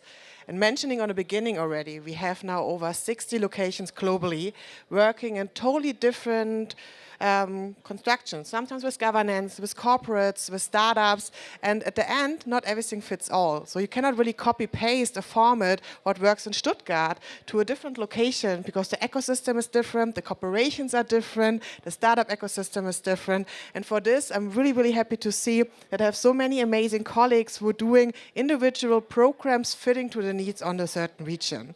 And I have now my colleague Philip with me, who is working for us in the Munich team as a partner success manager. And you will bring us a little bit more deeper in the whole topic of emerging markets and as well highlighting two of our partners alias offices. So which kind of countries are we flying now to? From Norway to Stuttgart to? To a little bit far away, Okay. to Saudi Arabia and Uzbekistan. So yeah, I'm very pleased to be here on stage now to shortly give you a broad introduction and kind of what's the next slot we are talking about. Stage is before yours. handing over to our partners to really show what they're driving locally. So on the next slide, I just want to set the scene a little bit. So we're talking about channeling growth in emerging markets. And I mean, today is all about startup technology, meaning how can startup technology also drive growth on a local level, but also on a global level. And I think there are like really 5 pillars that I shortly want to mention. I think startup technology, especially for emerging markets, but also, of course, other regions, can create jobs. They can contribute to the economy in a strong way through new products, services, and expanding industries. But they can also serve as an investment magnet, same as driving technological advancements and drive global innovation. So I think global innovation is a keyword which fits very well to NEOM, our dear partner, with Jordan Selman here today, who will show us now how NEOM is driving innovation. What is he doing? And Jordan Selman is Head of Health Partnerships, Innovation and Commercialization for NEOM. And I'm very pleased to have you here on stage today. And the stage is yours. Thank you very much for the introduction. I guess I'm probably going to be the farthest afield in terms of link to Startup Autobahn than many of the people here. I actually work in the health sector of NEOM. I was up in Munich the other day for Startup Creesphere, which is another plug and play program. We are a portfolio company, corporate partner working with Plug and Play. And he said, why not come down and see what's going on in the automotive space and what's happening at Startup Autobahn. So you might ask, what is NEOM? Well, NEOM is a sustainable development in the northwest of Saudi Arabia. It's approximately the region's the size of Belgium. And what we've found is that it came out of Vision 2030 to diversify the economy, to open up the country, and to transform the society. And what we found is that one of the biggest barriers to change is legacy. So if we want to leapfrog and get ahead, start from scratch. So across an entire region, we are developing an entire economy from the ground up. So we focus not just in health, but also in water, energy, manufacturing, food.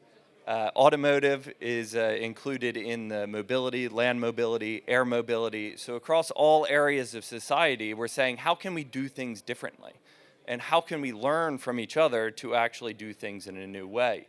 So we're bringing people from around the globe in order to do this. We're looking at different industries. So what I can learn from Unix over here and their smart upholstery that I can apply in the health space. And we're all 44% of our population is actually on site in the northwest of the country. And we're broken up into 4 regions. Many of you may have heard about the Line, which is the linear city, but that's only one of our areas. We have an advanced manufacturing and logistics hub with Oxagon, a resort in the mountains. It actually snows up there, so very interesting in that regard. And also island destinations. And I figure I don't want to just tell you a little bit about what we're working on, but it's useful to show you what we're doing there. So hopefully this works. See if we, maybe can you play it from there?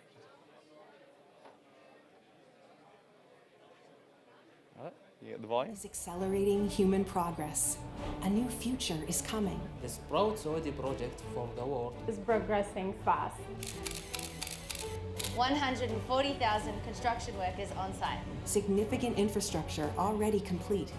We are developing the first phase of our cognitive city, the Line, the reimagined industrial city, Oxagon, our mountain destination, Trojena, luxury island, Sindala, and Gulf of Aqaba destinations.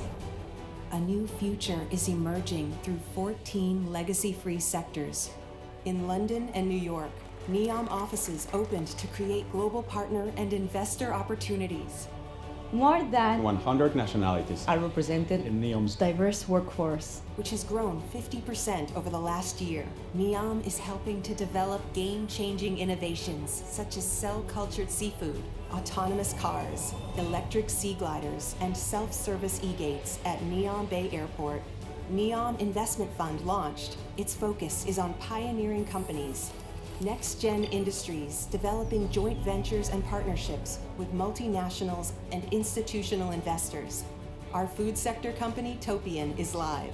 It will drive sustainable food production through regenerative aquaculture and novel foods. The Neom Green Hydrogen Company has received its first wind turbines at the port of Neom.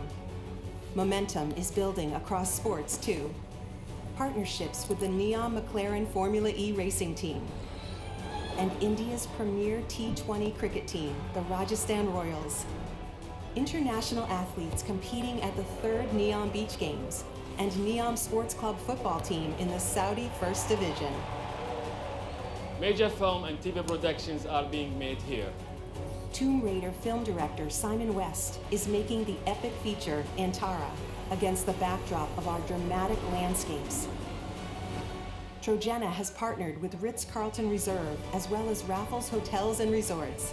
Sustainable hospitality brand Our Habitas will launch in the Gulf of Aqaba. At Sindala, Marriott International and super yacht market leader Burgess have come on board. Neom's happening now. At the crossroads of 3 continents. We are open for business in a place where people and planet can thrive. Join us. Neom, made to change. So I hope the video did a little bit better job of telling about these things than I did. It helps to bring everything to life. And I think one important piece of this is just the scale of what we're working on right now.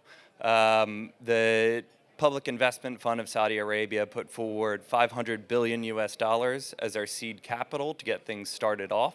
So we're moving forward, but you see across all the industries, everything is meant to be sustainable. How do we redefine business and how do we take things forward? And so there's a lot of lessons that we can learn in that. And what have we learned in the health sector and what are we doing in that space? What we're looking at the foundations of what makes people healthy. So your health is not all about the clinical side of things. And actually you may go to, if you're lucky, you go to a doctor once a year just for an annual checkup. But there's so much that you can do before then in order to stay healthy. You shouldn't have to go to the hospital. You should maintain your health. So what we're doing is we're working across the sectors to develop a healthy atmosphere. So whether that is the buildings, the codes are set so that to enable health, your well-being, your mental health, whether for walkable cities and roads, made for cycling and other things. So your whole physical environment promotes well-being. And you saw a little bit in the video about the food sector and how we're working through high-quality foods for individuals. So then we look at your genomics, so your makeup. And we screen the population so that we can understand what your risk factors are and predeterminants so we can start addressing them before you ever get sick. Because actually, cancer is curable, especially if you catch it early. It's very much curable. So by taking all this information, you then can personalize how we're working with individuals. So everything's targeted for you and is for your person and not just a catch-all for everything else. And we integrate everything across a digital backbone. I think that part is important. There's been a lot of discussions about AI and data, and you have to understand that there's all these different data sources. So how do we not just collect the data sources, but there's unstructured data, there's structured data. How do we bring those together in a standardized, normalized data set that then flows along with you? So how do we end up doing this? Well, as I mentioned, we look at your genomics, your blood tests, your height, your weight, your body makeup, to get a full picture of who you are. And then from that, we develop individualized health plans. And the idea is to constantly move you to a healthier state. So you might be in great shape, but there's things that you can do to improve. So we do these, we tailor it exactly for your makeup. If there's something that needs to be treated immediately that we find, then we do that immediately. But then we engage real time. So giving you a report and then sending you on your way isn't very helpful. There's a lot of talk about continuous monitoring, whether it's radar on the roads or in the cars, but how can you do that for individuals? So we can help to understand what your changes are, whether it's your blood pressure, your blood sugar, your sleep patterns, and then through that real-time engagement say, we've noticed you haven't been sleeping well for the past 5 days.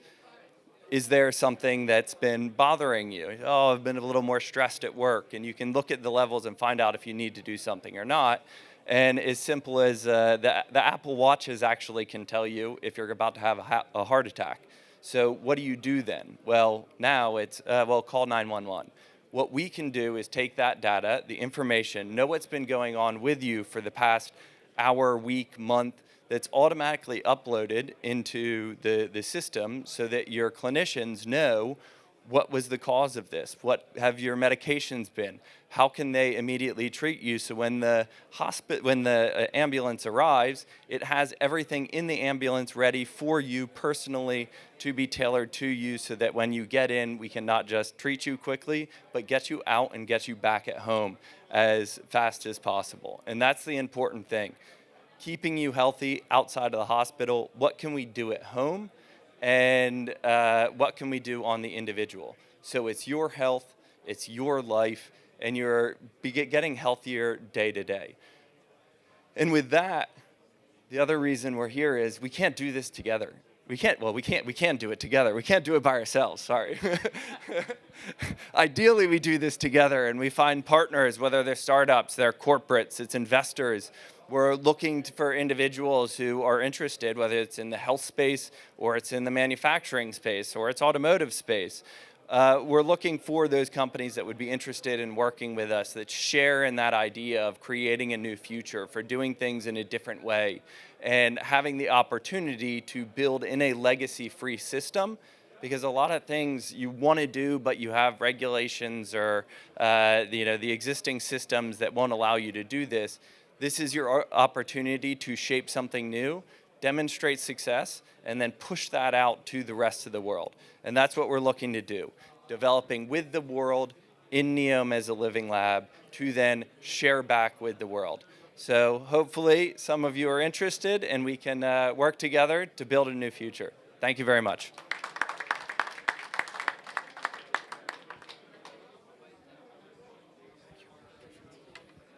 Thank you so much, Jordan, for this inspiring speech in giving a, first of all, overview of NEOM, also showcasing or deep diving a little bit more on the healthcare space, but also showing synergies to the automotive industries. And now we want to move on to the next keynote speech, which is from Farhod Ibragimov. And I welcome you on the stage. We're very happy to have you here. And yeah, we want to really also see how do you want to create innovative environment that for collaboration with startup technology. And the stage is yours. Thank you, Philip. Thank you, Plug and Play, for having me here. My name is Farhod. I'm the CEO of IT Park Uzbekistan. Next 10 minutes will refer for those of you who has the R&D office, with the tax and the consultancy perspective. Okay, for the consultancy perspectives or the software development. Or the second, for those startups or the companies who would like interesting for the expansion of the new market. If you check the Plug and Play offices in the networking, you see the density of the offices in the western part of the world. But if you check the Commonwealth Independent States Republics, you can find only office of Uzbekistan. It means that's 300 million population. This is a huge market that could be expand their products through Uzbekistan to all the neighbor countries. So let me divide our presentation on the three sides. First is a short country overview about Uzbekistan. The second part is IT Park schemes. And the third, what's collaboration between the Plug and Play and the IT Park in Uzbekistan. So first, actually, it was the clip, it was the video, but we couldn't take the video. I will try to explain myself. So as you see, that Uzbekistan located in Central Asia. By the way, who heard about Uzbekistan? Almost everyone, right? And who already visited Uzbekistan? Did you? You visit Uzbekistan. I hope you will. And if even you heard, you maybe not heard about the Tech Uzbekistan. So from 2017, we start to develop the capital, human capital, because previously Uzbekistan was very famous for the agriculture, mining, gold, and all possible manpower, exporting on the manpower, mostly for the Russia. So the situation is changed from 2016. It was the president election, it was the new strategy, human development. And it is important that 37 million population, 60% of them are under the 30. This is huge numbers for developed countries. This is like when the average age is more than 40, 50, even the 60 sometimes. In Uzbekistan, it's less than 30. It's 29. And this is a time to invest for the IT and all the tech-based industry. So we are located between the Europe and Asia. This is 3 hours different between the Korea and the Japan and the Germany. And most of the European companies who is interested to come to Uzbekistan and serving the MENA region or the South Asia, they are doing it through Uzbekistan. It's important that. And another important aspect, this is the country with the 99% of the internet coverage.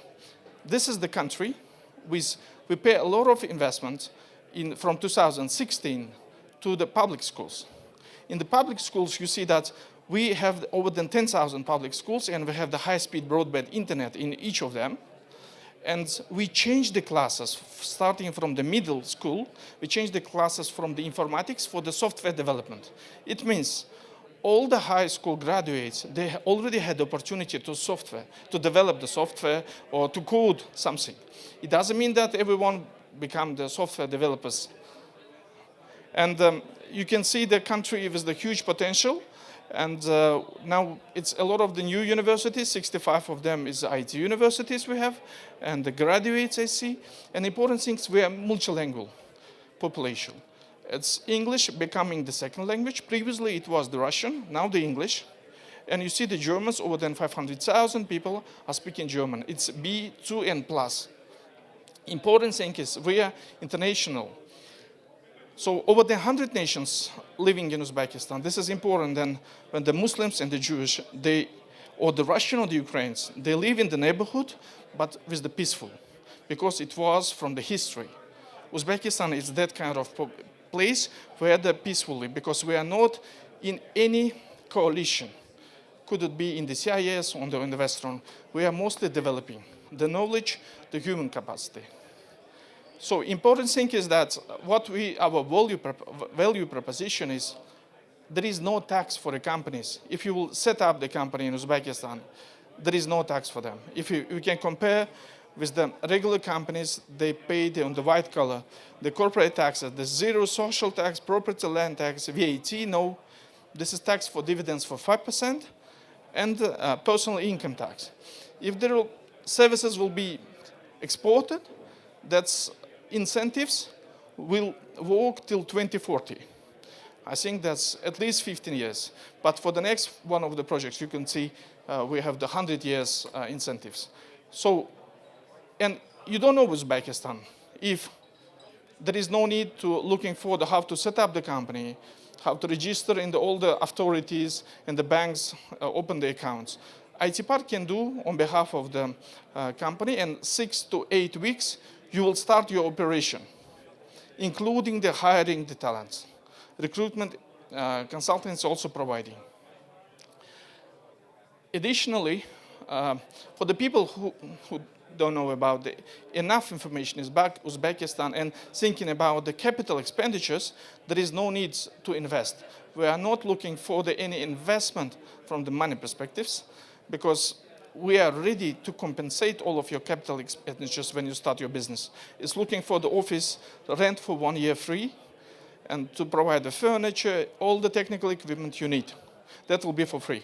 As soon as you say that 1 year passed, and you will say that this is like exactly what I'm expecting, you will compensate only technical part of that expenditures. All is free.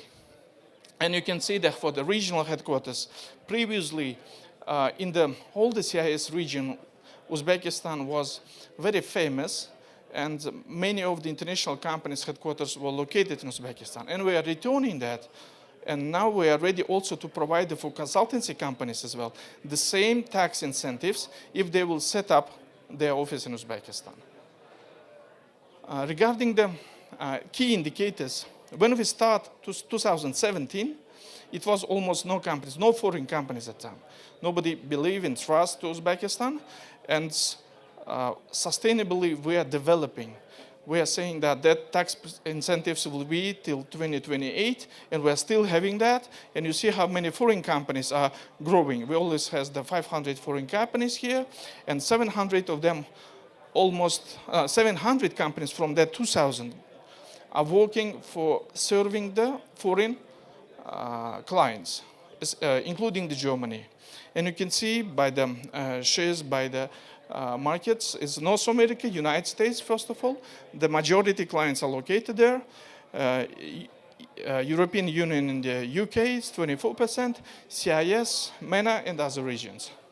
So mostly it is IT outsourcing, software products development, and the BPO and other services. When I say the BPO is business process outsourcing. So in other schemes, what we will launch from next year, this is Enterprise Uzbekistan.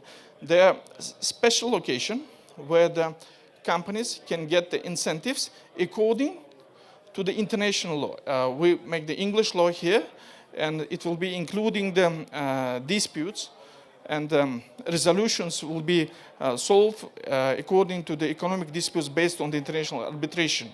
This is important, and many of the foreign companies are serving their clients overseas.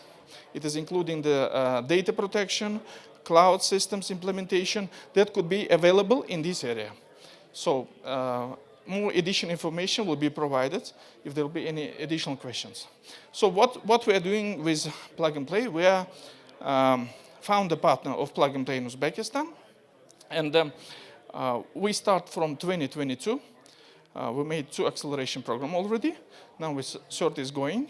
And together, we are proposing for the companies, if they want to have a new markets through Uzbekistan, this is the cheapest way, and with the most experienced employees, you can serve the markets of the neighbors. It's 77 million.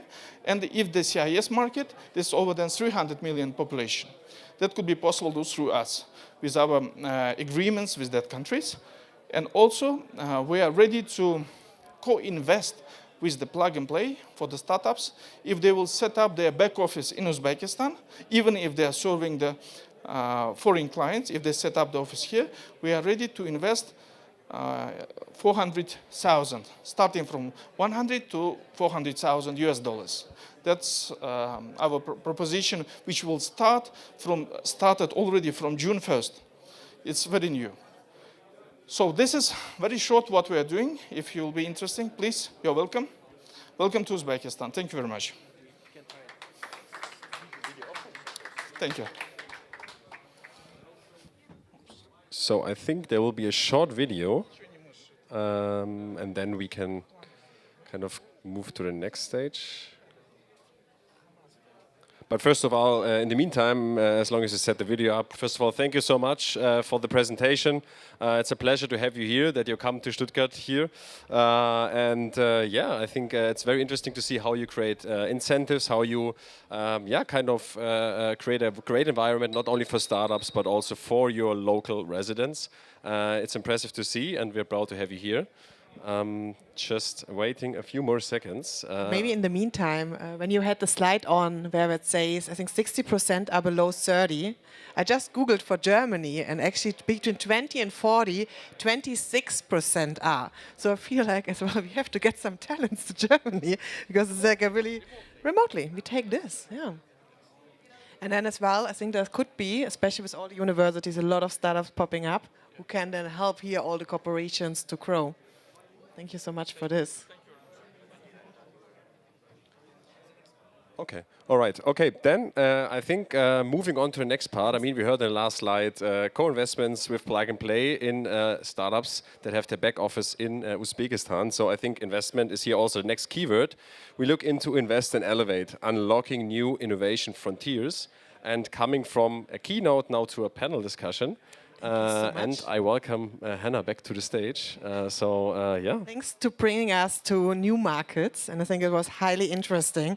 I actually went once with Jordan to dinner in a really Swabian restaurant, and then he showed me all these future pictures, and I was like, I don't know, is this really happening? And I feel like as well in the video again, you see every year big changes, and really curious what is happening there, what as well can inspire like a lot of our smart cities.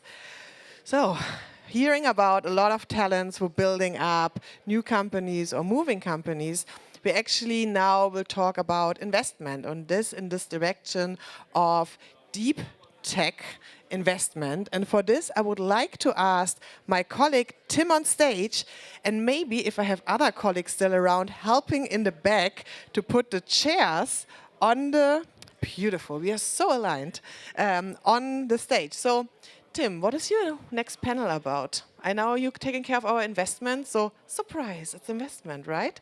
So there's your microphone. Sorry, I didn't give it to you. Thank you, Hannah. So what will you do? Yes, we will talk about the intersection of deep tech and mobility the next 15 minutes. Beautiful, and I see a lot of known faces coming with you on stage. So I would, let's say, stage is yours, chairs are up, and you get one more microphone. You have to share with everybody, but I will put it on the thing. Thank you so much, Hannah. Like as you all know, Germany, especially the region between Stuttgart, Munich, and also Karlsruhe, is well known for deep tech startups. We also see in Germany more and more well-funded deep tech startup rounds. One example, the latest round in SignLab, 55 million round, the biggest round ever we had for a recycling company in Germany, or like in entire Europe. And this is exactly where we would like to jump in with our panel discussions in the next 15 minutes to talk exactly about this intersection of mobility and deep tech. Yes, and therefore I welcome to stage Johannes, from partner at Earlybird, as well as Felix, founder and partner at Assembly Ventures, Oli, partner at Mobility Tech Capital, as well as Lorenzo from MetaWave. Please come to stage.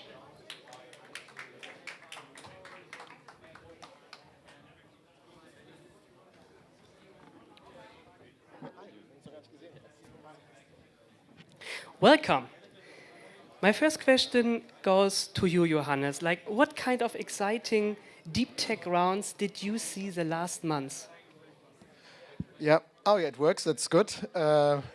So yeah, when it comes to size, there's two that come to my mind. And deep tech, there was a round in France, Vercor they're called. They're doing green batteries or low carbon batteries. They raised 1.3 or 1.2 or something like this. And they're now setting up a factory in France that they are able to produce 300,000 or battery cells for 300,000 electric cars. That's a round that comes to my mind. Really large round in Europe. Yes, battery is today a very big topic. How is it for the other? Like, what kind of rounds was for you exciting the last months? Maybe I come in here really first with a round we've recently done in the US, a company called Metropolis. What they do? What do they do? Think about an Uberized experience for parking. So it's AI computer vision on the gate. Automatically, gate goes up, and you do your stuff. You go out, and at the end of the month, you get your credit card bill. Why is this exciting, and what happened in the US? This startup, 600 people, acquired a listed company and basically bought out the entire company in the US, over $1 billion. So paradigm shift here. Normally, the big one buys the little one. But here in this case, a deep tech startup with enough firepower and capital buys a company, 22,000 people. So 600 people are integrated in now 22,000 people. Just think about that, what that could mean in the future for future deals. So I found that super exciting to share. Hi everyone, happy to be here and thank you for having us. I'm here with the Israeli flag, so I think two interesting deals. One was Halo raising $120 million, which are building the next gen processors and basically going to compete with NVIDIA. And the other one was when I talked to Felix, and I hope he joins us on this round, is Kapow. They do wireless charging for autonomous robots on production lines. So today everything is going through automation, and they'll be able to make sure that you have 100% uptime. I've got it. Thank you. I think to complete the round, and without probably giving one more to the list, I think we should focus a little bit more on exits rather than rounds, no? Because ultimately we often forget that rounds, I mean, are very nice to increase the book value, but they're not really value deliveries, no? So I wish.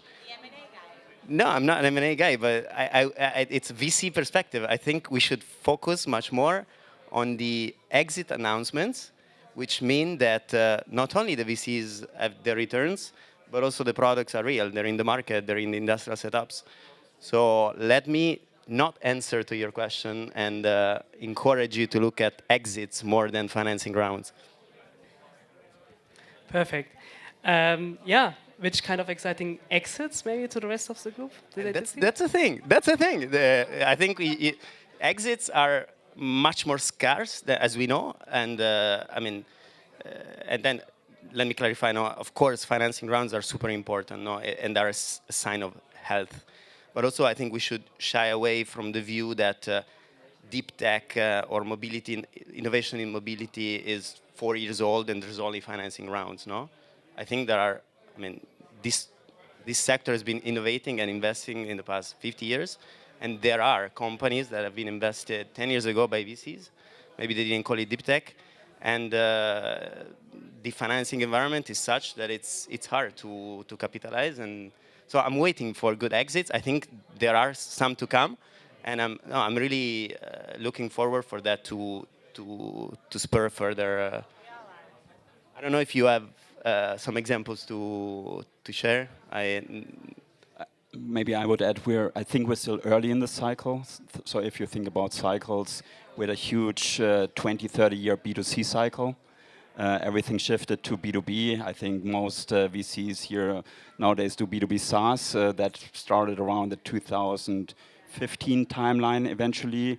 And all of a sudden, deep tech is pretty exciting for obvious reasons. But I do think that started roughly 5, 7 years ago in Israel, way earlier, I'd say. But it takes time to build this cycle, and not to mention that as well. We went through COVID and many other things to deal with. So my expectation is exits will come, and most likely it will take another 2-3 years, but we will see some exciting ones. The most exciting one we saw was Intel buying Mobileye for $15.3 billion. So that's a good deep tech exit, I think, and something we should all aspire to. Yeah, great. If you now look more in the direction of, or like in the intersection of mobility and deep tech, are there any, like we see more and more exciting startups here, for example, I mentioned Scilab with battery recycling, but also advanced manufacturing, advanced engineering, electrification, charging, robotics, there's helping so much. Is there any specific field you're particularly interested in the intersection of mobility and deep tech? So I'll start. The past few months, I've been nerding out on materials and really trying to explore what are going to be the future materials as components in the vehicle. I think there's a tough competition between the new types of new polymers and everything that's going to be recycled and reused and the whole circular economy aspiration. But I think advanced materials is something that was very much university research, and now it's coming into commercialization, and I think it's the most exciting deep tech topic of the era now? Well, we look at mobility from a geopolitical lens, and what does that mean? I think people still do underestimate how far-reaching consequences decoupling has. We think we're at the very beginning still for a 20, 30-year cycle potentially. And if you think through your entire value chain in mobility, what does it mean? What does it mean for materials? What does it mean for energy? What does it mean for labor? So we think around these questions. Definitely, let's take materials, right? What will happen if we don't even have to ask this question? But materials are scarce, so let's think about recycling. Recycling in the car industry is not an easy task. Try to recycle or sort aluminium. You start with such a challenge. Today, in today's world, by the way, most of the aluminium gets shredded. The car gets shredded. You take out the aluminium. You sort it in China manually. One of our startups in the portfolio, Sortera, US-based, found or developed a technology which is computer vision on the belt, so you can basically sort aluminium 10 times faster than manual, and keep the resources on shore. So again, like for us, it's like really thinking critically around the geopolitical angle and what does it mean for future mobility. Yes, one of the fields where I'm really fascinated about right now is robotics and AI, this interface. I mean, automation is always driving the automotive industry. It's really relevant. And with more and more AI capabilities, there's really interesting startups coming up in this intersection. And generally speaking, I would say robotic startups kind of struggle with scalability because they somehow are stuck, or rather stuck with projects and the different robot manufacturers they have to somehow integrate into at a certain level. And this, I think, really opens up new opportunities in this space where you can also build larger startups because of the scalability topic. Well, I think that I mean, the mobility sector is so broad, and the scale of change is so huge that it's very hard to actually understand what topic, for me at least, what topics are more interesting than others. I can name tens of cool things that can change the world. The challenge that I take more on myself is to find then the VC cases, no? So those that can scale, as you said, fast enough to be in the boundaries of our constraints, no? And that's a much harder question, I think, for us to solve. So far, we have invested in sustainable fuels, so production of green gas from CO2 and hydrogen, where we believe there is a business case, a VC case, and in the software, the integration layer for the automotive sector. But again, these are just two examples that we found. The intersection of VC cases with mobility is the challenge. So again, I mean, if you have some suggestions, I'm happy to hear, especially on this second part now, because again, cool topics are there in plenitude, no? Finding what suits us is the challenge, no? Quickly adding here how we look at that challenge. We've written a mobility white paper a couple of years ago. We called it Mobility 4.0. What does it mean? We're looking at mobility vertically, and we call it ISA, from bottom-up: infrastructure, systems, applications. So if you think about the business models that scaled very fast in the last couple of years, most of them were on the application layer. That's the business model layer, say Uber, right? In order to win there, you want to be a monopoly. wrong word. Nobody can say that, so you shouldn't be. But in the end, Uber is dominating the market. A couple of years ago, they charged 7% the driver. Today, they're charging 50% the driver.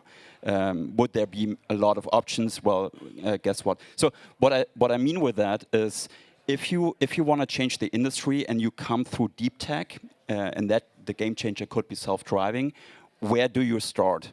Most probably, Uber could go downwards. Well, they sold their company, the autonomous unit. So you can go bottom up as well. That means thinking either through systems or infrastructure and scale the way up. Who will do that, or who's doing that currently, is Waymo. So if you win on 2 of these levels, you can defend your business over time. If you're just on 1 of these levels, competition comes in, and that is normally not what you want. So if you want to think about how deep tech can change an entire industry, you have to target at least 2 of these levels to make a very successful and sustainable business. Perfect. This also goes directly in the direction of my next question.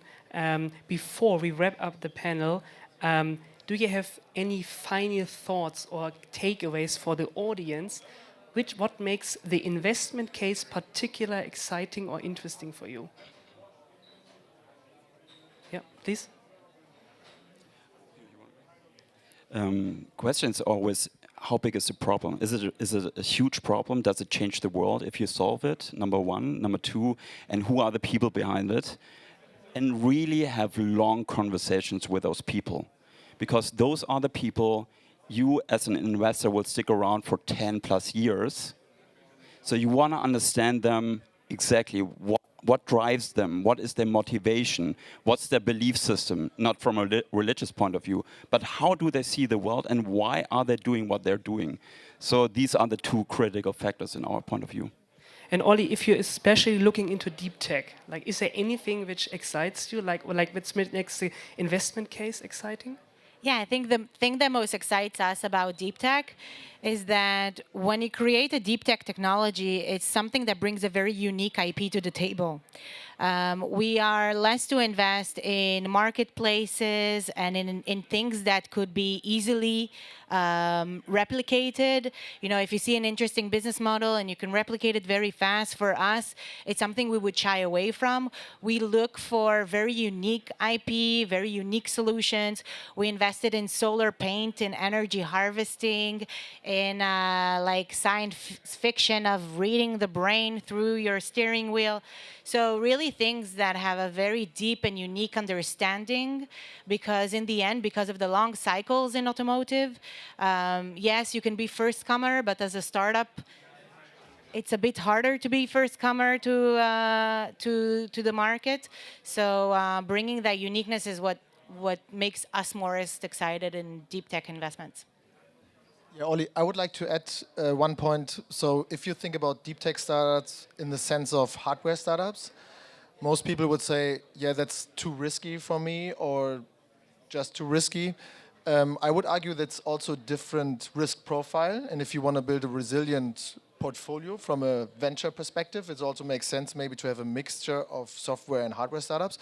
And the good thing, for example, about hardware startups would be you don't have the problem of product market fit. What's one of the main challenges if you have a software solution? For example, we are invested into Greenlight Carbon Technologies. They are developing carbon capture solutions. If they really achieve a price point of 70 euros per ton CO2, it's totally clear that people will buy it. You also mentioned this example of SAF, so sustainable aviation fuels. From next year on, 2% of the fuel in the European Union has to be SAF. There's no solution in the market there. So if you are a hardware startup or deep tech startup delivering something in this field, it's pretty clear that you don't have to care about product market fit. Yeah, but also what you said before about AI is deep tech. So you can do software that has very deep algorithms and neural languages that are very unique to your solution. And for us, it's totally deep tech as well. Yeah. Unfortunately, we have to come to an end. But Lorenzi, the last words are your words. Thank you. I agree with most of the things you said. IP, strong team, market potential. I think, to me, very important, capital efficiency, capital efficiency, capital efficiency. Just maybe a general comment to the startups in the room.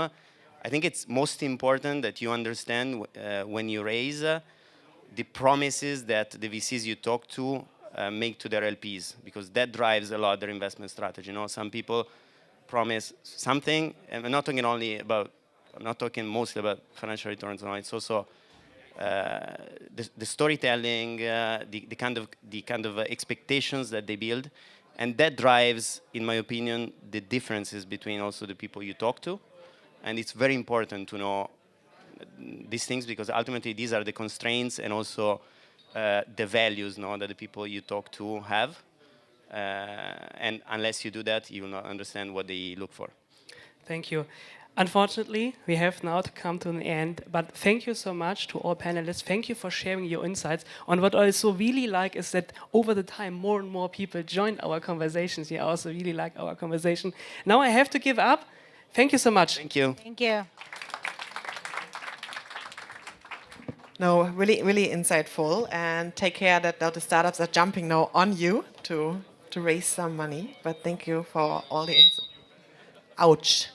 Thanks for the insights. Maybe your team can help me quickly to put the chairs away, because we're coming now to our last session of today at this stage.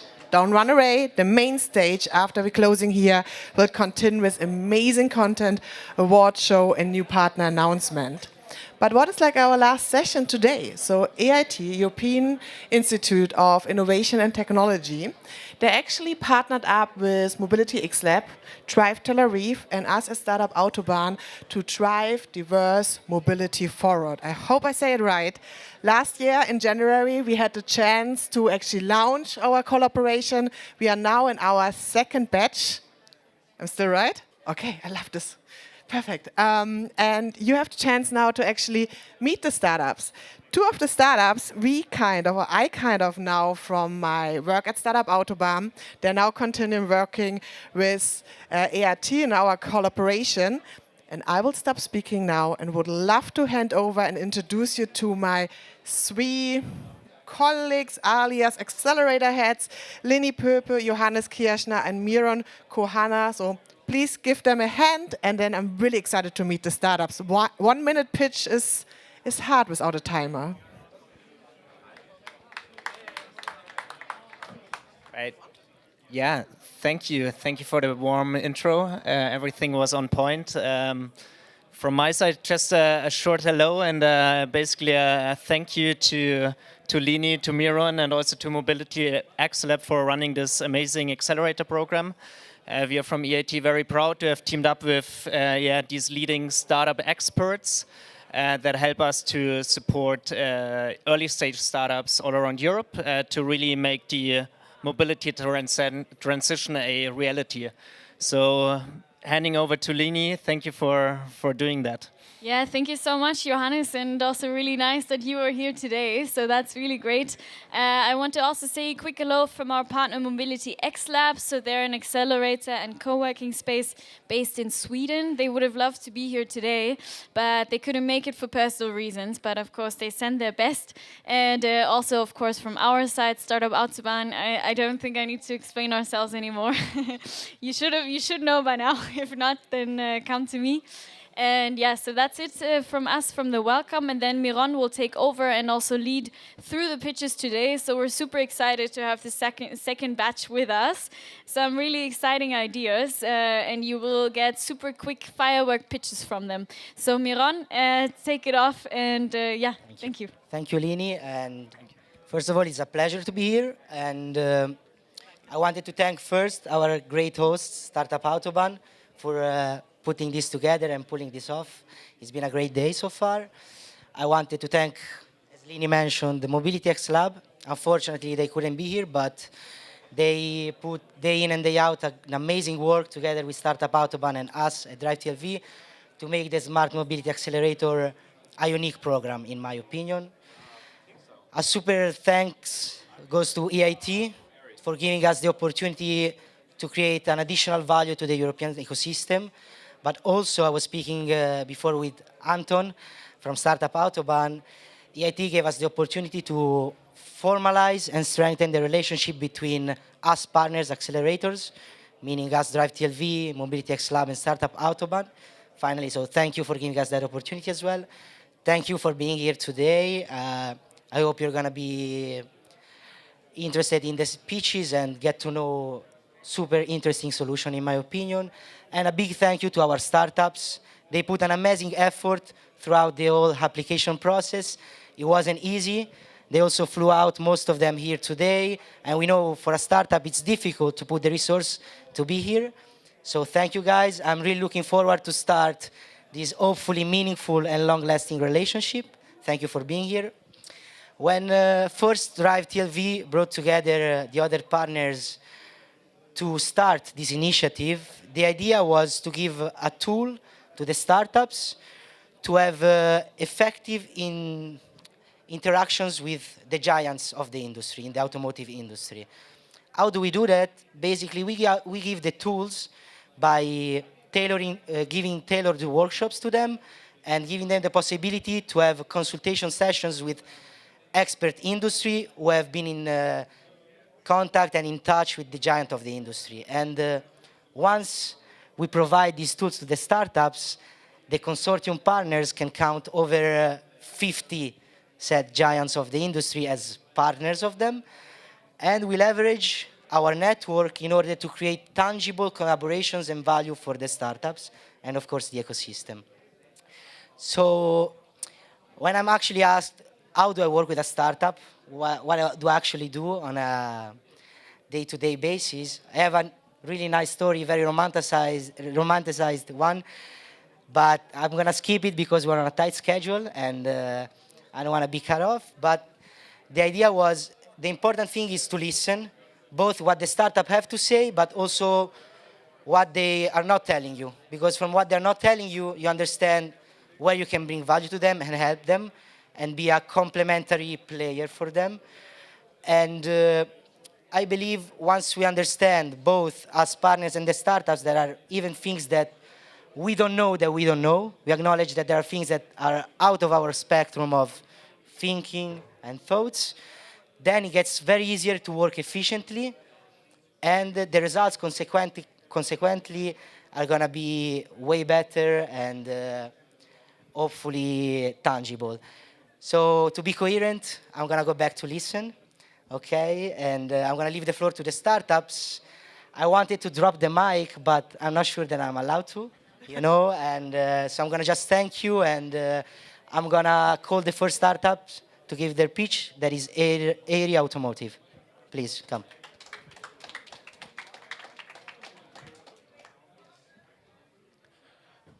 All right. Wow, that's on. Hello, everybody. So my name is Rasmus. I'm one of the founders of ARI, and we have the good fortune of being the first to pitch for you today, so thank you for that. As you all know, the automotive industry is currently facing two critical challenges.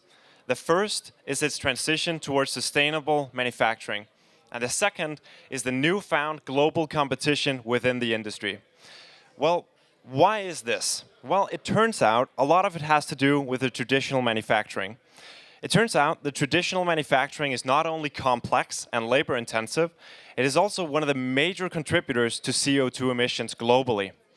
Well, we want to change and solve all three of these problems, and that's why today we are introducing a revolutionary new way of manufacturing. We have developed a single machine that can substitute an entire production line, full feature set, dramatically reducing the energy consumption and the emissions, and it can do so at scale. The process is fully automated from start to finish, but we're not just streamlining manufacturing here. In fact, we aim to set a new standard in sustainable manufacturing. So thank you very much for your time, and we'd love to talk to you after the show. Thank you. Thank you, Rasmus. Next up is Yaron from Connected Insurance. Hi, everybody. My name is Yaron from Connected Insurance. And as we know, in the smart mobility era, one of the major problems is insurance, or actually lack of insurance. And the reason is the industry, the insurance industry does not know to cope with a massive amount of data coming from vehicles, coming from marketplaces, digital marketplaces, and new business models. Connected Insurance invented AI that knows to use all sort of data and contextual data in order to offer a much smarter insurance on a mile level. So no more annual fixed fee where you negotiate with fleets, commercial fleets negotiate with the carriers, but actually a scientific way of assessing every mile driven, and the payment is actually the accumulation of actual miles driven times the actual risk associated with these miles. So not every mile is worth the same risk as the other, and by that we are able to cut up to 30% for our fleet clients. And so that's massive, and you guys are more than welcome to talk with me about how we can help your fleets, your OEM, if you're an OEM, a way to offer embedded insurance which compensate the data and not only driving behavior, but way more than driving behavior. I'll be more than happy to explain later on. So thank you, guys. Thank you, Yaron. Next up is Max from Evilion. Please a reminder to be under 1 minute, so everyone has their own time to... I'll do my But I best. have to say, they're good trained. Maybe it's like 1 minute and 10. Good job. Hi everybody, I'm Max from Evilion. Most of you probably have a skeleton, which is made up of bones. And in these bones is something really cool, bone marrow, because it's cool because it does two things at once. It helps stabilize your bones, carry your weight, and it produces blood cells. And in nature, there are actually a lot of examples of multifunctionality like this. But for some reason, engineers do not design like nature. They like to design one system for one function. And in large corporations, they go a step further, and these systems are designed by separate departments that don't talk to each other. And at Evilion, we do things differently. We have developed a multifunctional structural battery cooling, which enables faster charging, longer ranges, and reduced manufacturing costs. And right now, we are looking for a partner in the automotive industry to bring our technology from the lab into a test vehicle. So I've been told there are a few people from the industry here today, so feel free to get in touch. Thank you. Thank you, Max. Next up is Arman from Leo Drive Technology.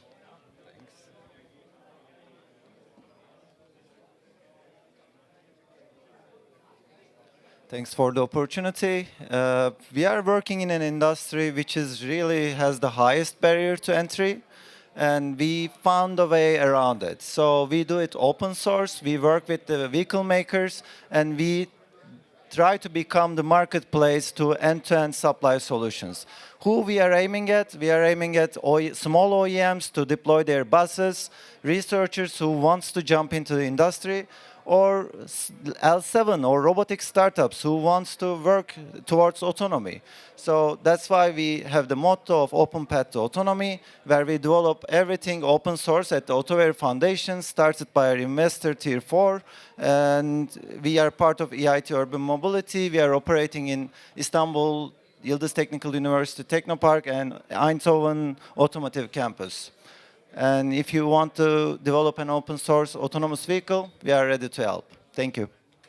Thank you, Arman. Next up is Gabriele from Refilla, since unfortunately the Mind startup couldn't join us today.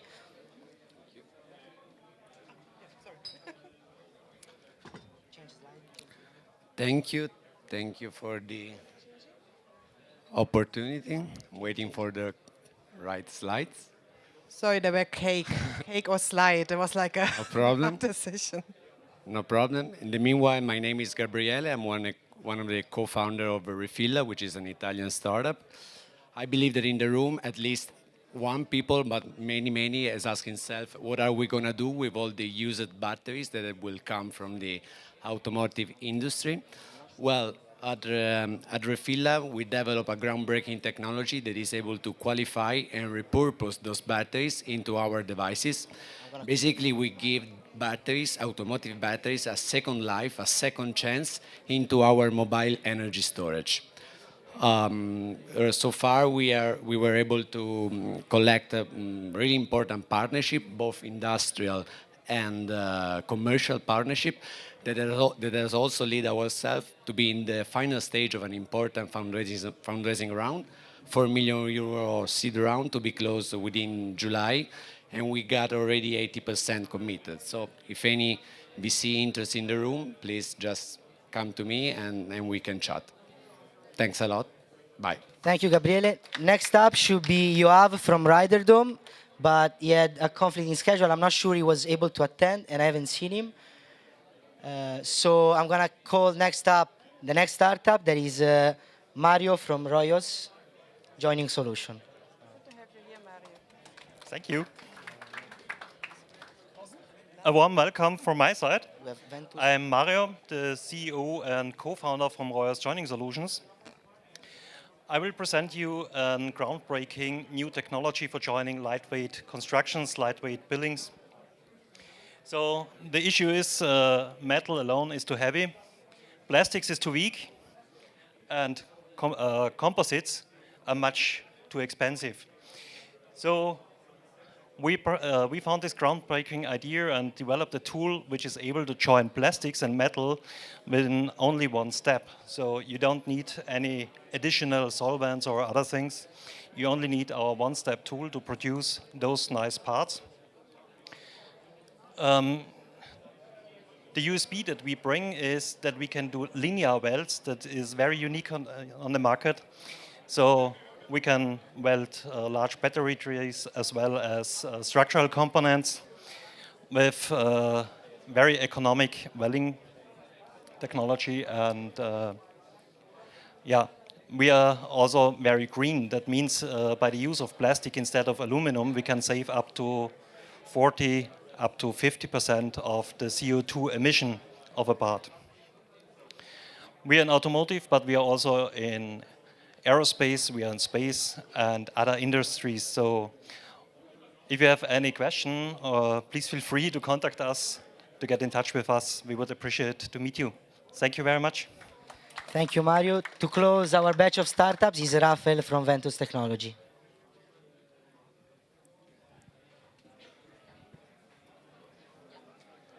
Good afternoon, everybody. My name is Rafael, and I'm one of the co-founders of Ventus. Every day, weather impacts our lives and businesses in profound ways. For the automotive industry, which is rapidly advancing towards electrification, lower CO2 emissions, and autonomous driving, the stakes are even higher.